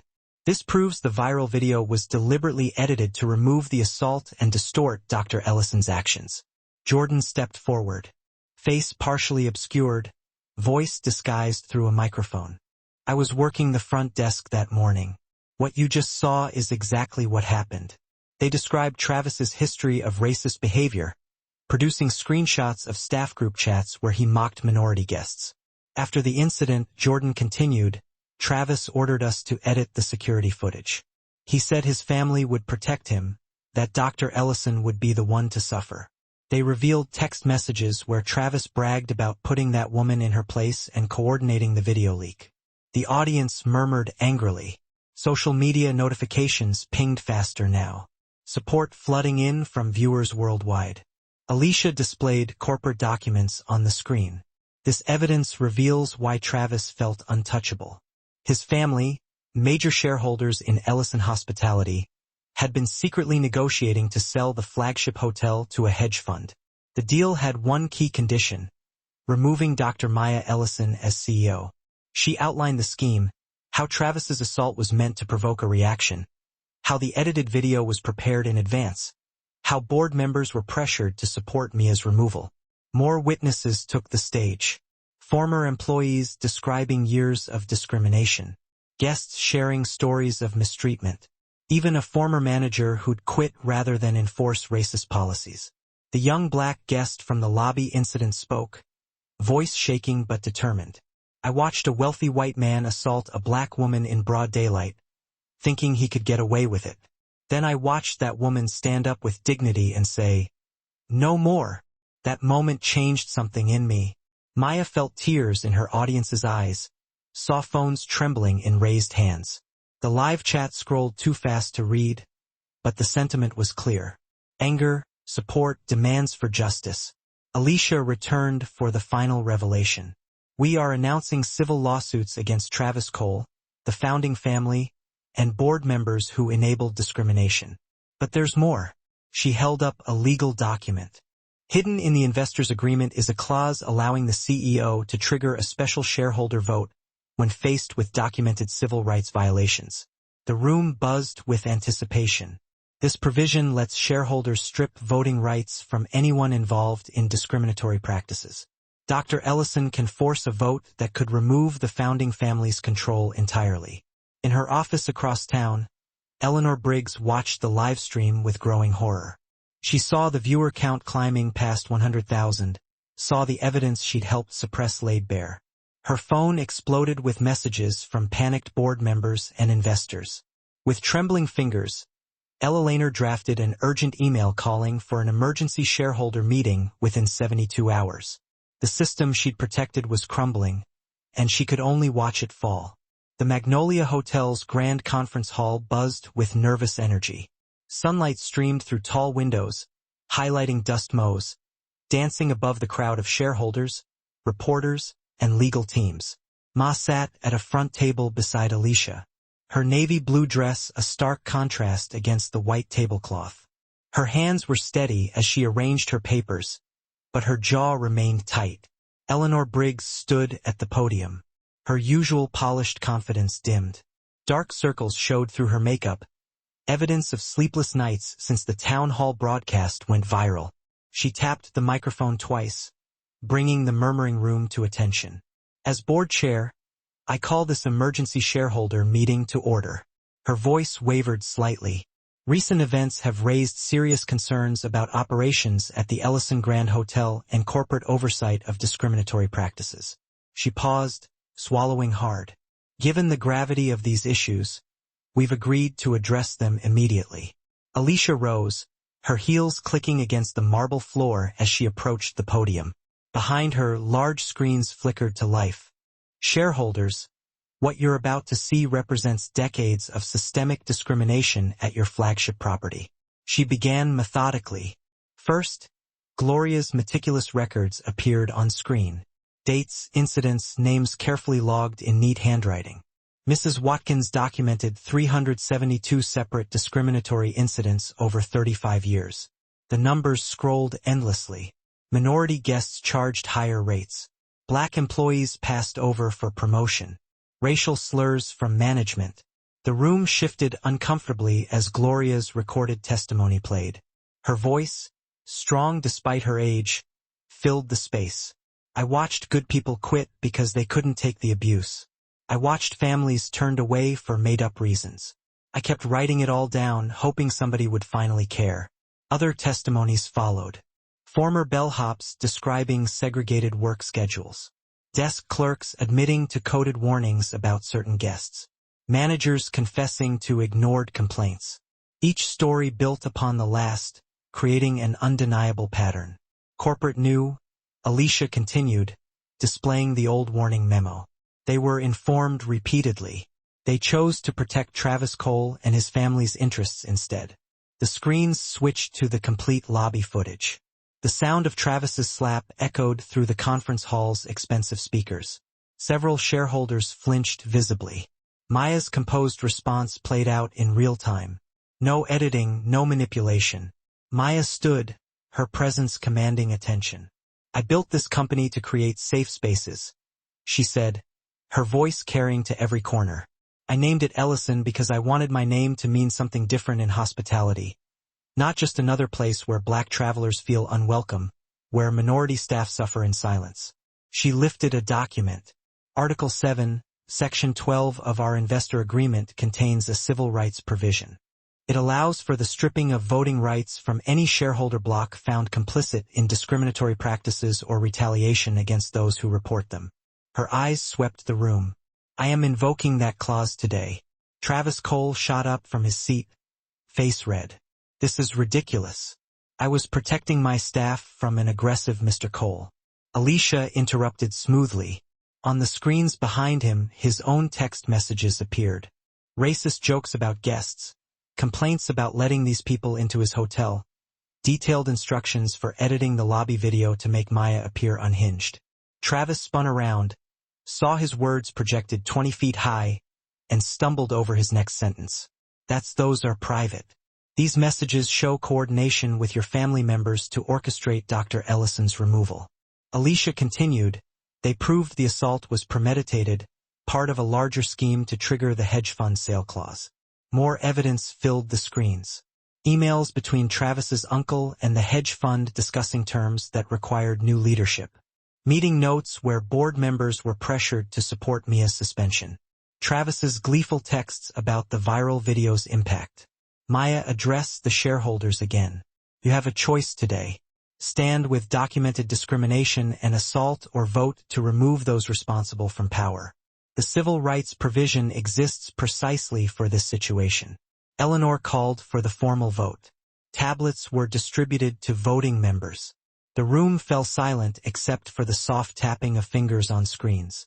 Minutes stretched like hours. Travis paced, pulling at his collar.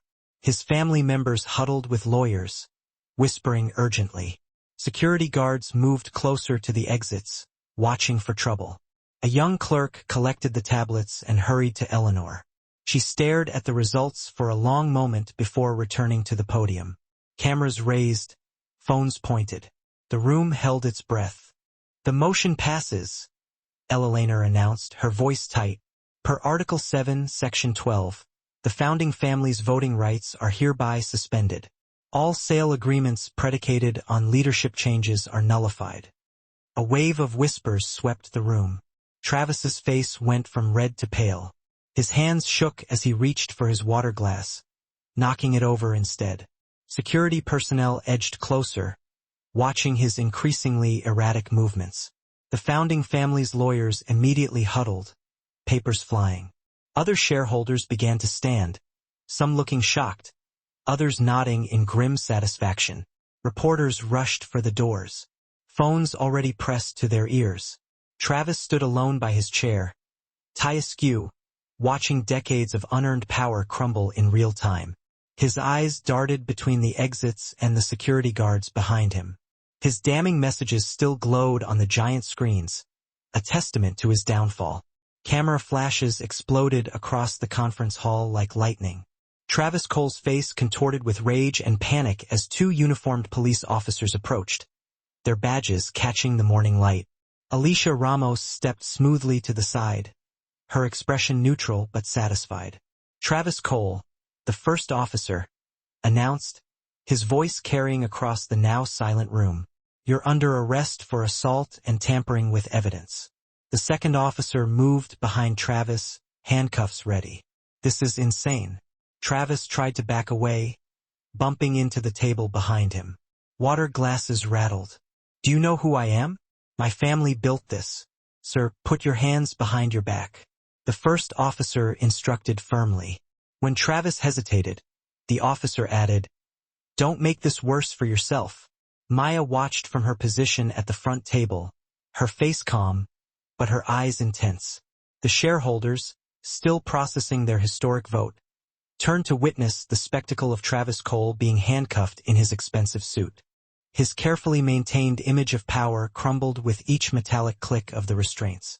The security footage shows clear assault, Alicia explained to the gathering press. Additionally, we have documented evidence of Mr. Cole orchestrating the tampering and distribution of edited video footage with intent to defame Dr. Ellison. Travis's family lawyers scrambled forward, but Alicia held up a hand. Your clients might want to consider their next moves carefully. We have a settlement package prepared. Her smile was razor sharp. It includes a mandatory sale of shares at a significant discount. The founding family representatives huddled near the back of the room, faces ashen. Their phones buzzed constantly as news of the vote spread through financial circles. The hedge fund deal they'd counted on had evaporated along with their voting power and Travis's freedom. As the officers led Travis toward the exit, he twisted around. Maya! He shouted, using her first name for the first time. You can't do this to me. This hotel is my birthright. Maya finally spoke, her voice carrying easily through the chaos. No, Mr. Cole. This hotel belongs to everyone who works honestly to make it great. She straightened papers on her table. You never understood that. The double doors swung shut behind Travis and the officers. Camera crews rushed to follow, but Alicia's team was already organizing the remaining proceedings. Over the next hour, initial settlement terms were presented to the founding family's increasingly desperate lawyers. The share price discount is non-negotiable, Alicia explained, laying out documents. Consider it compensation for decades of documented discrimination. She pointed to specific clauses. Additionally, your clients will sign non-interference agreements. Any attempt to influence hotel operations or contact current employees will trigger severe penalties. Maya moved through the crowd of shareholders, accepting congratulations but staying focused. She had already prepared for this moment. Within hours, her executive team would begin implementing the transformation plan for the Ellison Grand. The following week passed in a blur of negotiations and paperwork. Maya's increased voting power was formalized, giving her unprecedented control over operations. The founding family's lawyers tried to fight the share price, but Alicia's evidence of their complicity and discrimination made their position untenable. In her temporary office across town, Maya met with HR specialists and consultants. Every current employee will receive fair severance if they choose to leave, she insisted. But returning requires passing our new standards. She looked over at Gloria, who nodded in agreement. Gloria had already begun designing new training programs, drawing on her decades of experience.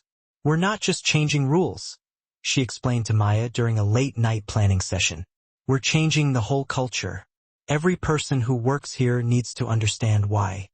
Alicia's legal team worked alongside them, crafting policies with real teeth, clear reporting structures. She emphasized multiple channels for complaints, regular audits, and most importantly, consequences that stick. The physical renovation began immediately. Maya walked through the empty hotel with contractors, pointing out areas that needed updating. The spaces need to feel welcoming to everyone, she insisted. No more subtle signals about who belongs and who doesn't. Through it all, news coverage continued. Travis's arrest photos circulated widely. Financial analysts debated the impact on the hospitality industry. Civil rights leaders praised the unprecedented shareholder action. But Ma stayed focused on the work ahead. 1 month into the transformation, Gloria sat in her new office. No longer a cramped housekeeping space, but a proper management suite. As general manager in training, she interviewed potential staff alongside HR professionals. Her decades of observation had given her an uncanny ability to spot both red flags and genuine potential. Tell me about a time you faced discrimination at work, she asked one candidate, watching carefully for their response. What did you do? What do you wish had been done? Each hire was vetted thoroughly. Experience mattered, but commitment to the new culture mattered more. Gloria's own experiences helped shape the questions. How would you handle a guest making racist comments? What would you do if you witnessed a colleague showing bias? The renovation crews worked steadily through the weeks. Fresh paint covered old walls. New furniture arrived daily. Updated technology was installed throughout the building. But the most important changes weren't physical. At dawn on a bright morning, exactly 3 months after the shareholder vote, Maya stood in the transformed lobby of the Ellison Grand. Sunlight streamed through spotless windows playing across the new marble floors. The space felt both elegant and welcoming, exactly as she had always envisioned it. Gloria joined her, now dressed in a crisp business suit that reflected her new position. Together, they surveyed the results of their work. Every surface gleamed. New staff uniforms hung ready. Updated policies and training materials waited in fresh binders. Ready for the reopening? Maya asked softly. The grand glass doors of the Ellison Grand Hotel swung open precisely at 9 a.m. Sunlight caught the new brass plaque beside the entrance. The Ellison Grand, where dignity is our foundation. Below it, a smaller sign listed the hotel's commitments to equity, fair treatment, and zero tolerance for discrimination. Maya stood in her signature navy blue dress, her back straight, watching as the first guests approached. The morning staff lined up behind her, each wearing a fresh uniform with a small gold pin showing their years of service. A new tradition Gloria had suggested to honor experience. "Good morning, Marcus." Maya greeted the young bellman who'd impressed Gloria during interviews with his story of standing up to racism at his previous job. "Angela looking sharp today." She nodded to their new front desk supervisor who'd come highly recommended for her work in diversity training. Gloria moved through the lobby with natural authority, her tailored blazer and confident stride reflecting her position as general manager. She paused to adjust a display board near the check-in area. The board outlined the hotel's revolutionary new programs, employee profit sharing, comprehensive whistleblower protections, and the Gloria Watkins Scholarship Fund for hospitality students from underserved communities. "Everything set in the restaurant, James?" Gloria asked the food service manager. Her slight limp from her old injury was barely noticeable as she walked the floor, but she'd refused Maya's offer to remove the small step near the kitchen. "Leave it," she'd said. "It's a reminder of what we changed. The first wave of guests. Original security footage before anyone could tamper with it. I have the chat logs where Travis bragged explicitly about putting Dr. Ellison in her place. I will testify, but I need my identity protected." "Jordan." Gloria's head snapped up, her expression a mix of shock and dawning hope. "The front desk clerk?" Well. People have consciences," Alicia confirmed, leaning back with a satisfied smirk. "Sometimes they just need permission to use them." Maya meticulously reviewed Jordan's email a second time, letting the weight of the evidence settle. "This proves the video was deliberately edited and maliciously distributed to smear me. It confirms the entire narrative was a lie." She looked up, the weariness briefly replaced by fierce determination. But the board already chose to ignore the truth once. They chose profit over ethics. "The board isn't our primary target anymore," Alicia replied, pulling a fresh, crisp legal pad from her briefcase. "We're going straight to the public arena. We're organizing a town hall meeting, live-streamed, unfiltered. No editing, no corporate filters, just the raw truth delivered by the people who have lived under this system. The founding family will use every resource to try and shut it down," Maya warned, the strategic concern overriding her relief. "Let them try their absolute worst," Gloria interjected fiercely, slamming her hand lightly on the table. "I've been quiet, respectful, and invisible for 35 years. I am done whispering." They spent the next grueling hour meticulously mapping out the operation. The logistical demands were intense, requiring speed and stealth. The local community center was secured, capable of hosting the event within 48 hours. Local civil rights advocacy groups quickly pledged support, eager to promote the event and provide organizational assistance. Gloria's extensive, decades-long network of former Ellison employees, those who had quietly suffered and left, would provide critical testimony. Jordan's electronic evidence, detailing Travis's malicious intent, would be devastating. "We will need professional security," Alicia noted, making a careful list. "And crucially, a technical team we trust absolutely for the live stream. No one, and I mean no one, can be allowed to interfere with the feed once we go live." Maya felt a rush of adrenaline and energy returning to her limbs, a profound sense of purpose replacing the exhaustion that had plagued her for weeks. That young woman who left the voicemail after the incident, the one Travis spoke to, can we find her? Her experience matters too, not just ours. "Already handled," Gloria said with quiet efficiency. "She's a regular guest in the city. I accessed her information before I left." They relocated to the organized chaos of Alicia's larger office that afternoon. The plan rapidly took clearer, sharper shape. Maya stood near the floor-to-ceiling window, gazing out at the bustling city where she had fought so hard to succeed, only to be undermined by the very people she trusted. Behind her, Alicia and Gloria worked the phones, gathering a crucial alliance of allies and verifiable evidence. "You will open the town hall, Maya," Alicia confirmed, outlining the sequence. "Then we will immediately play the unedited, full-length footage. After that, we unleash a steady, unyielding stream of testimony. We're calling in decades of receipts all at once. We're not just exposing Travis and his ego," Maya realized aloud, the scope of their mission expanding in her mind. We are exposing the entire rot, the system that protected him and enabled this behavior for generations. That's exactly right, Gloria affirmed, her voice stealing. Every last, hideous, ugly piece of it will be laid bare. Maya finally turned from the window, her voice strong and unwavering again.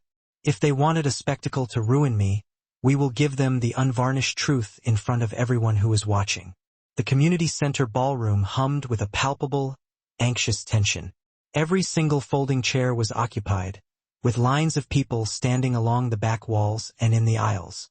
Phones and cameras were raised high, held steady like silent, electronic witnesses ready to record history. Under the unrelenting glare of harsh fluorescent lights, Maya sat on the modest, slightly rickety stage in her signature navy blue dress, flanked by Alicia, Gloria, and 3 distinguished local civil rights leaders. A large, temporary projection screen loomed dramatically behind them. Sweat visibly beaded on foreheads throughout the packed room. The inadequate air conditioning unit wheezed futilely against the crowd's collective body heat and pent-up anxiety. Camera operators representing various independent media outlets and activist groups adjusted their tripods, preparing to broadcast every word and image live to the world. Alicia stepped to the wooden podium, her designer heels clicking sharply against the old stage floor. Good evening. We are gathered here tonight for truth-telling. Her voice, clear and amplified, cut through the speakers with sharp precision. The hospitality industry, particularly at the luxury level, has a long, documented, and shameful history of discrimination.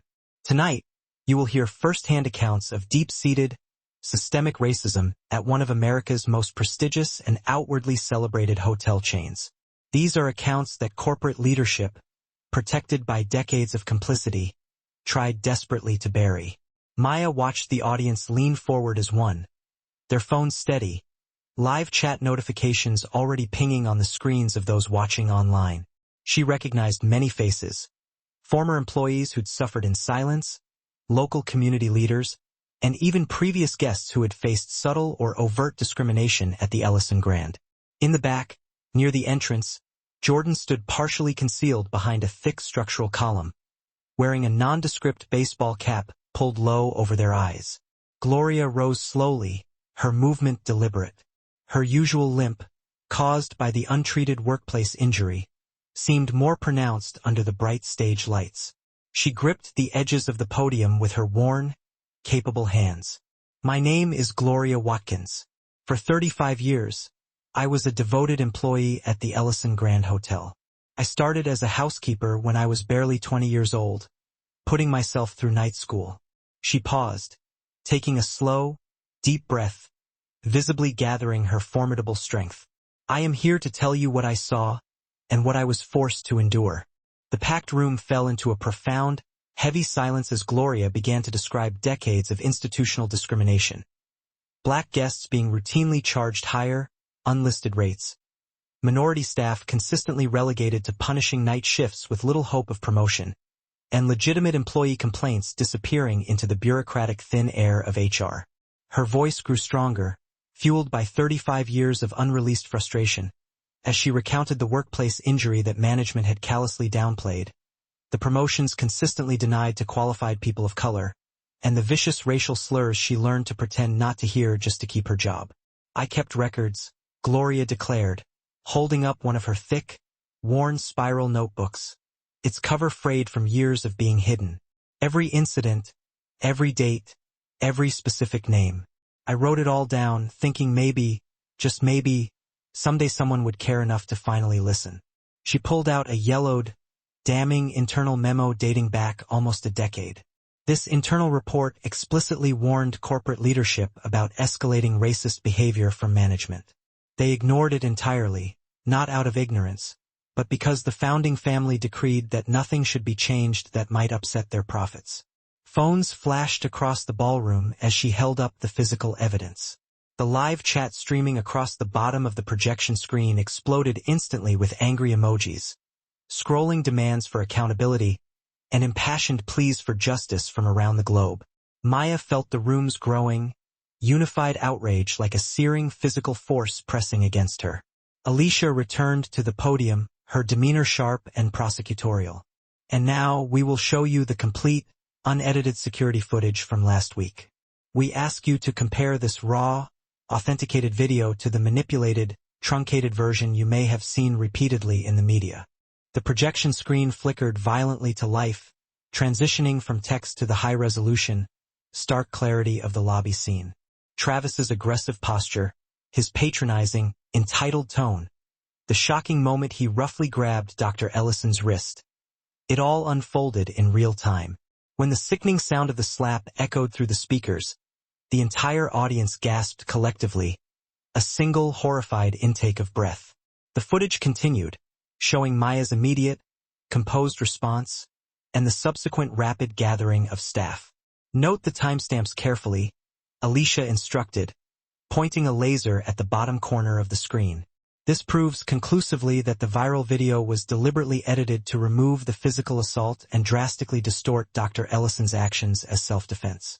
Jordan stepped forward from behind the column, his face partially obscured by the cap, their voice digitally disguised through a separate microphone. I was working the front desk that morning. What you just saw, frame by frame, is exactly what happened. Jordan's anonymous testimony detailed Travis's long, protected history of racist behavior, producing screenshots of internal staff group chats where Travis frequently mocked minority guests and shared inappropriate, derogatory memes. Immediately after the incident, Travis ordered us to edit the security footage. Jordan continued, the disguised voice cracking with residual fear. He boasted that his family would protect him, and that Dr. Ellison, the black woman, would be the only one who would suffer for this. Jordan's display then revealed text messages where Travis openly bragged about putting that woman in her place, and meticulously coordinating the timing and release of the edited video leak to maximize its damaging impact. The audience murmured angrily, the sound of their collective frustration rising. Social media notifications pinged so fast the scrolling chat became a blur. Support was flooding in from viewers worldwide. Alicia displayed complex corporate documents on the screen, detailing the financial conspiracy. This evidence reveals the core reason why Travis felt utterly untouchable.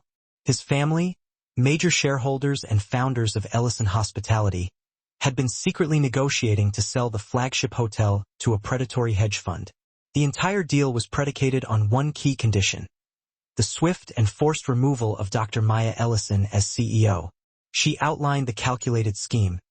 Travis's assault was intended as a deliberate provocation, designed to elicit a reaction that could be used against her. The edited video had been prepared in advance, and board members had been systematically pressured, often with financial threats, to support Maya's suspension and permanent removal. More witnesses bravely took the stage. Former employees describing years of subtle and overt discrimination. Guests sharing horrifying stories of mistreatment they'd endured, and even a former middle manager who had quit his lucrative career rather than continue to enforce the hotel's inherently racist, unspoken policies. Finally, the young black guest from the lobby incident spoke, her voice shaking slightly but her determination shining through. I watched a wealthy, entitled white man assault a black woman in broad daylight, fully believing he could get away with it because of his name. Then, I watched that woman, Dr. Ellison, stand up with dignity and quiet resolve and say, "No more." That single moment of defiance changed something fundamental in me. Maya saw the glint of tears in the eyes of audience members closest to the stage and saw phones trembling slightly in raised hands. The live chat scrolled too fast for comprehension, but the sentiment was undeniable. Universal anger, intense support, and roaring demands for justice. Alicia returned for the final, devastating revelation. We are not just holding this town hall. We are announcing civil lawsuits against Travis Cole, the entire founding family that enabled him, and the complicit board members who actively participated in this discrimination scheme. But there was more. She held up a thick legal document, its seal prominent. Hidden deep within the original investor agreement is a little-known clause allowing the CEO to trigger a special, immediate shareholder vote when faced with documented, systemic civil rights violations.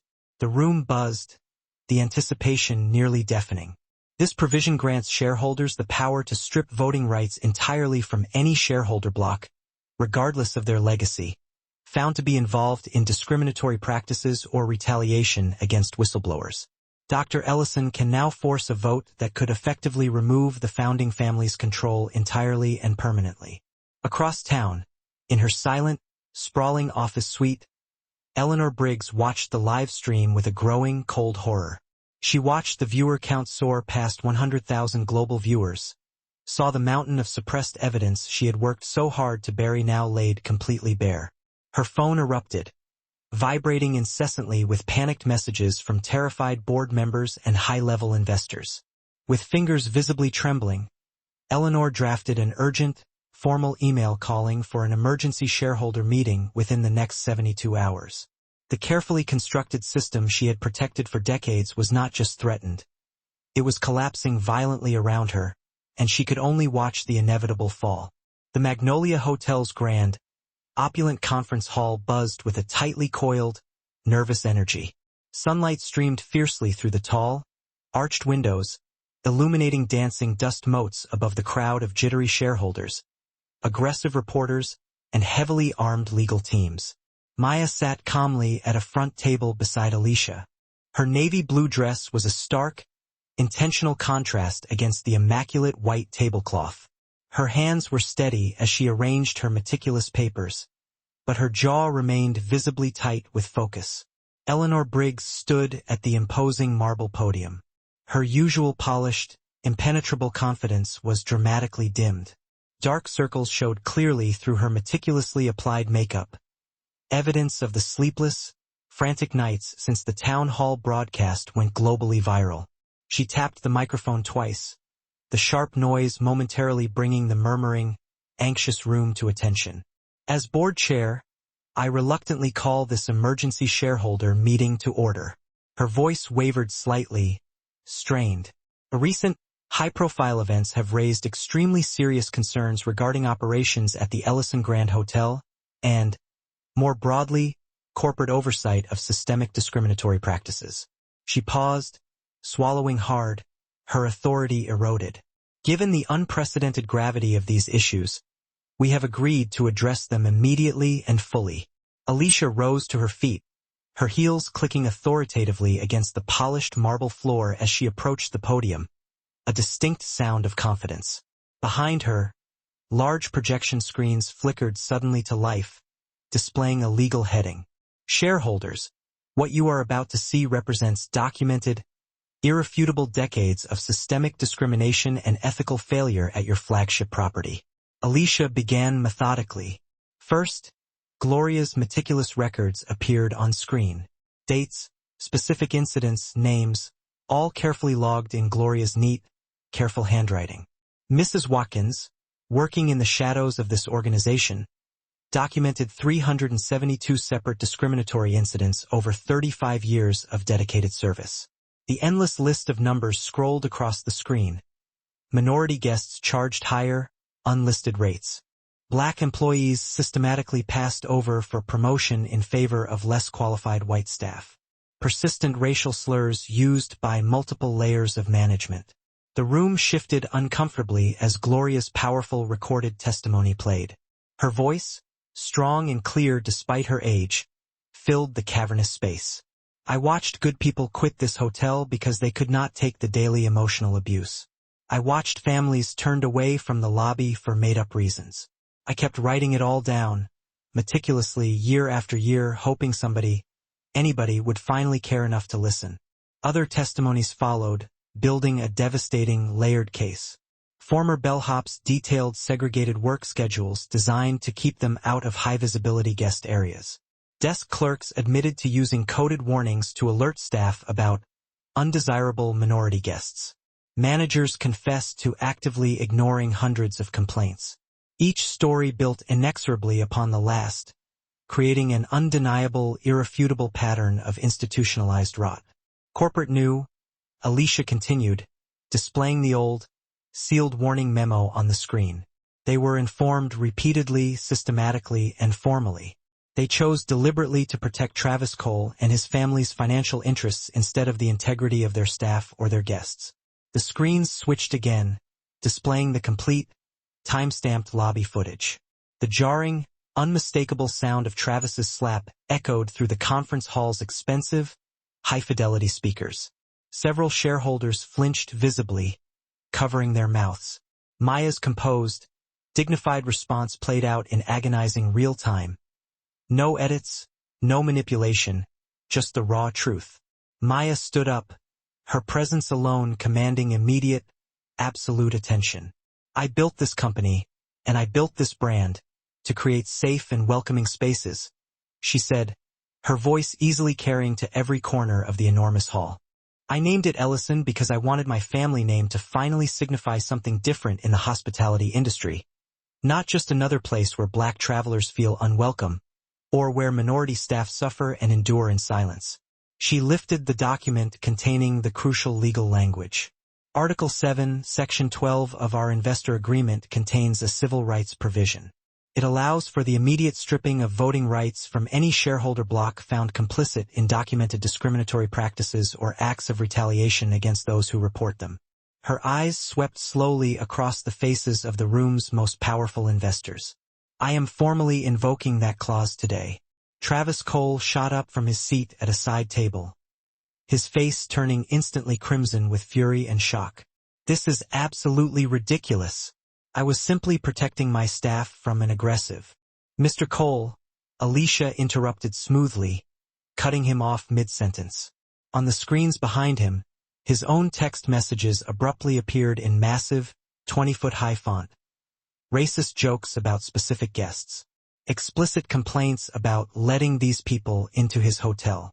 Detailed, aggressive instructions for editing the lobby video to make Dr. Ellison appear unhinged and violent.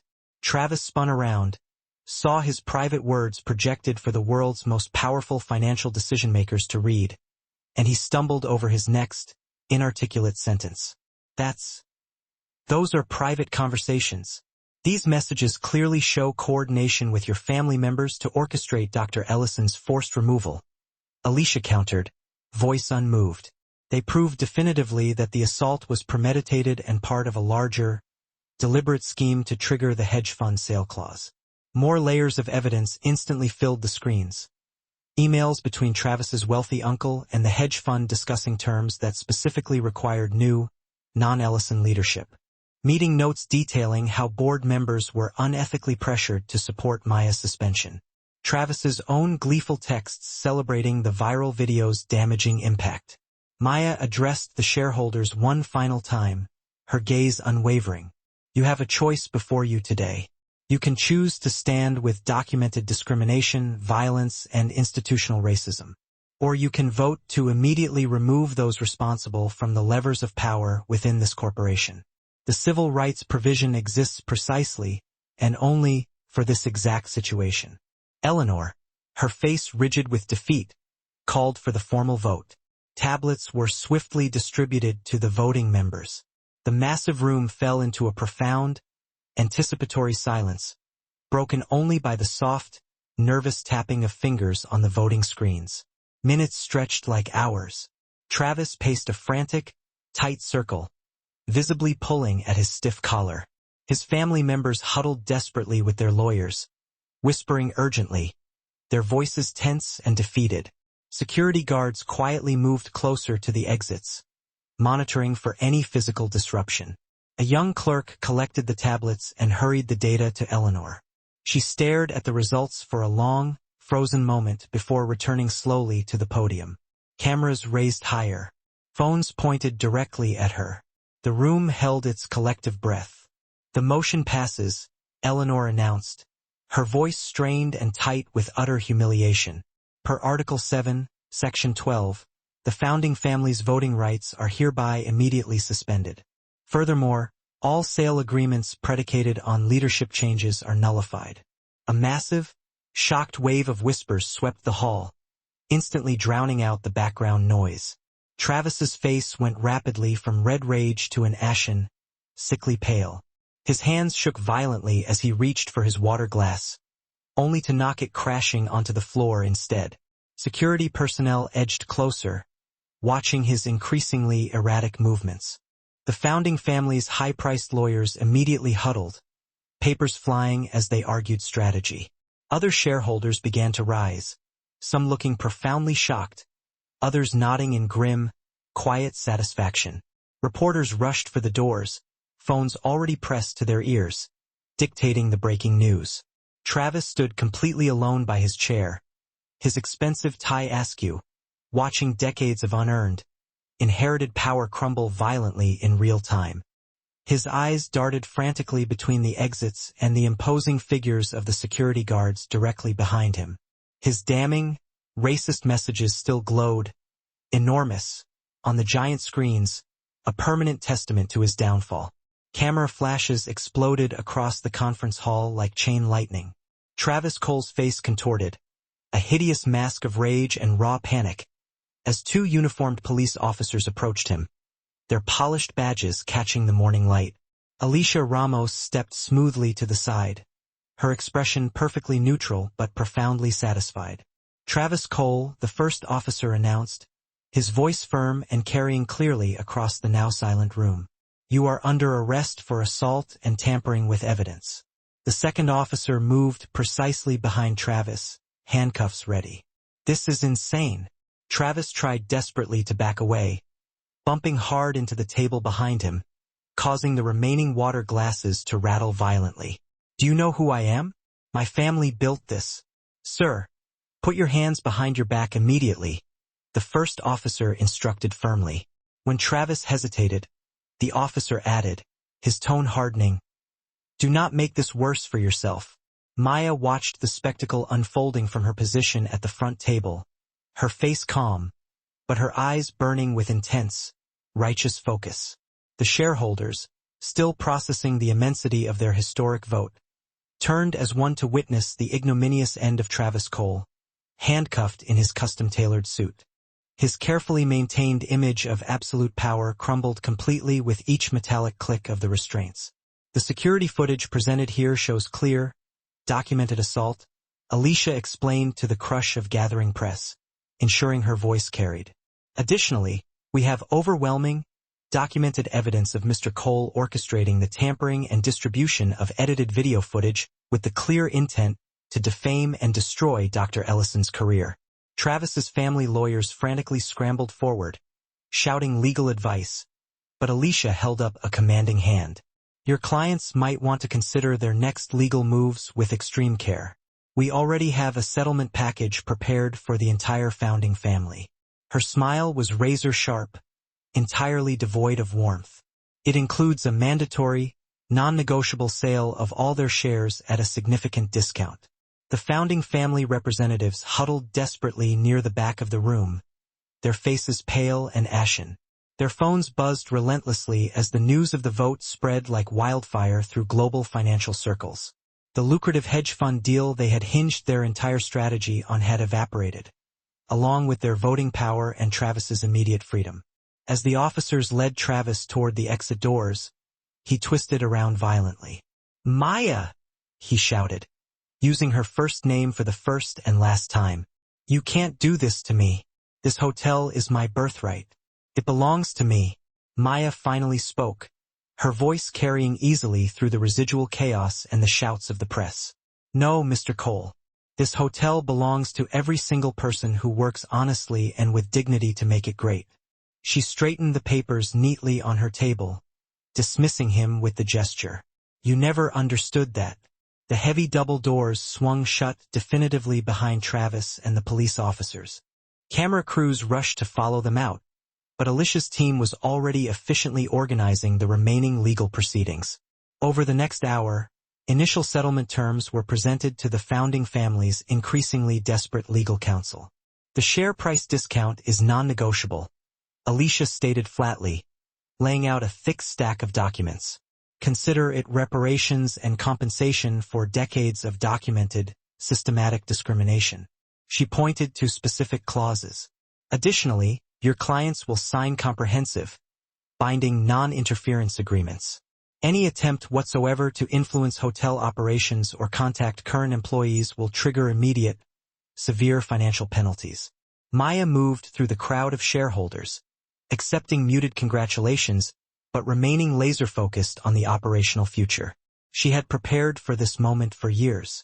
Within the hour, her executive team would begin implementing the transformation plan for the Ellison Grand. The following week passed in an overwhelming blur of negotiations, paperwork, and legal finalizations. Maya's increased, decisive voting power was formally recorded, giving her unprecedented operational control. The founding family's remaining lawyers attempted to contest the discounted share price, but Alicia's mountain of evidence regarding their complicity in fraud and discrimination made their position completely untenable. In her new, temporary command office across town, Maya met with HR specialists and cultural consultants. Every current employee will receive generous, fair severance if they choose to leave, she insisted, drawing a line in the sand. But returning employees will be required to pass our new cultural and operational standards. She looked over at Gloria, who nodded a firm endorsement. Gloria had already begun designing rigorous new training programs, drawing specifically on her decades of observations from the bottom up. We're not just changing rules and signing forms, she explained to Maya during one late-night planning session. We are fundamentally changing the whole culture. Every single person who works here needs to understand the deep moral and ethical reasons why this transformation is necessary. Alicia's legal team worked alongside them, crafting policies with genuine teeth. Crystal-clear reporting structures, multiple secure channels for complaint submission, regular independent audits, and, most importantly, consequences for violations that would truly stick. The physical renovation began immediately, adding to the whirlwind.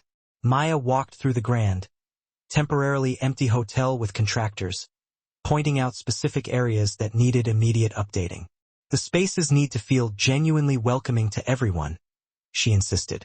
No more subtle, unspoken signals about who belongs here and who doesn't. Through it all, news coverage remained constant. Travis's humiliating arrest photos circulated widely.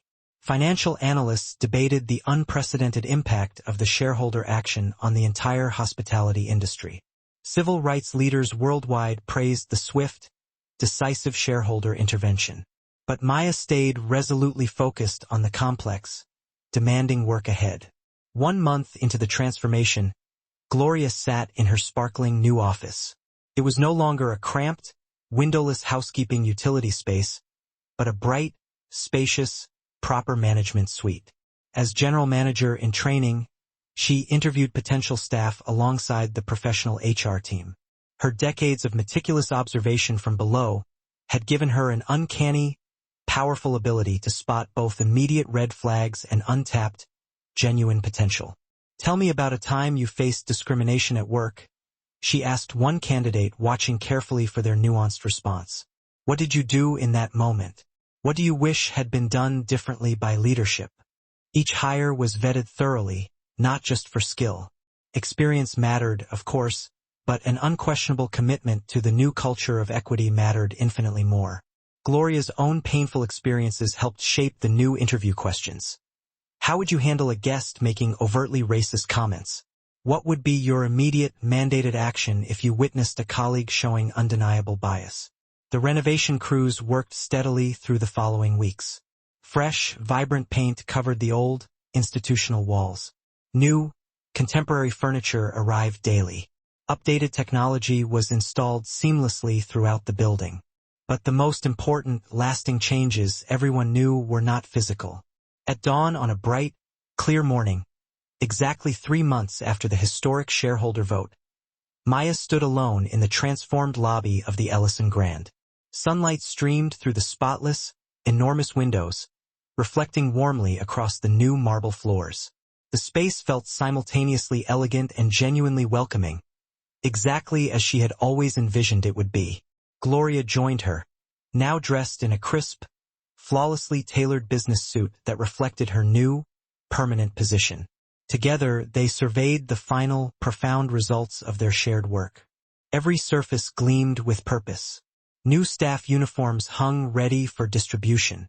Updated policies and comprehensive training materials waited neatly in fresh binders. Ready for the reopening? Maya asked softly, a trace of emotion in her voice.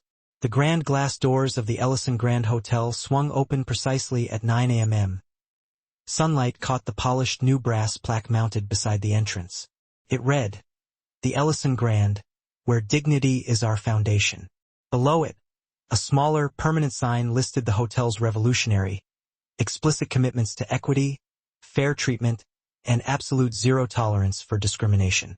Maya stood tall in her signature navy blue dress, her back straight and unwavering, watching as the first wave of guests approached. The morning staff lined up professionally behind her, each wearing a freshly pressed uniform adorned with a small, discreet gold pin indicating their years of service. A new tradition Gloria had suggested to honor and value experience. "Good morning, Marcus."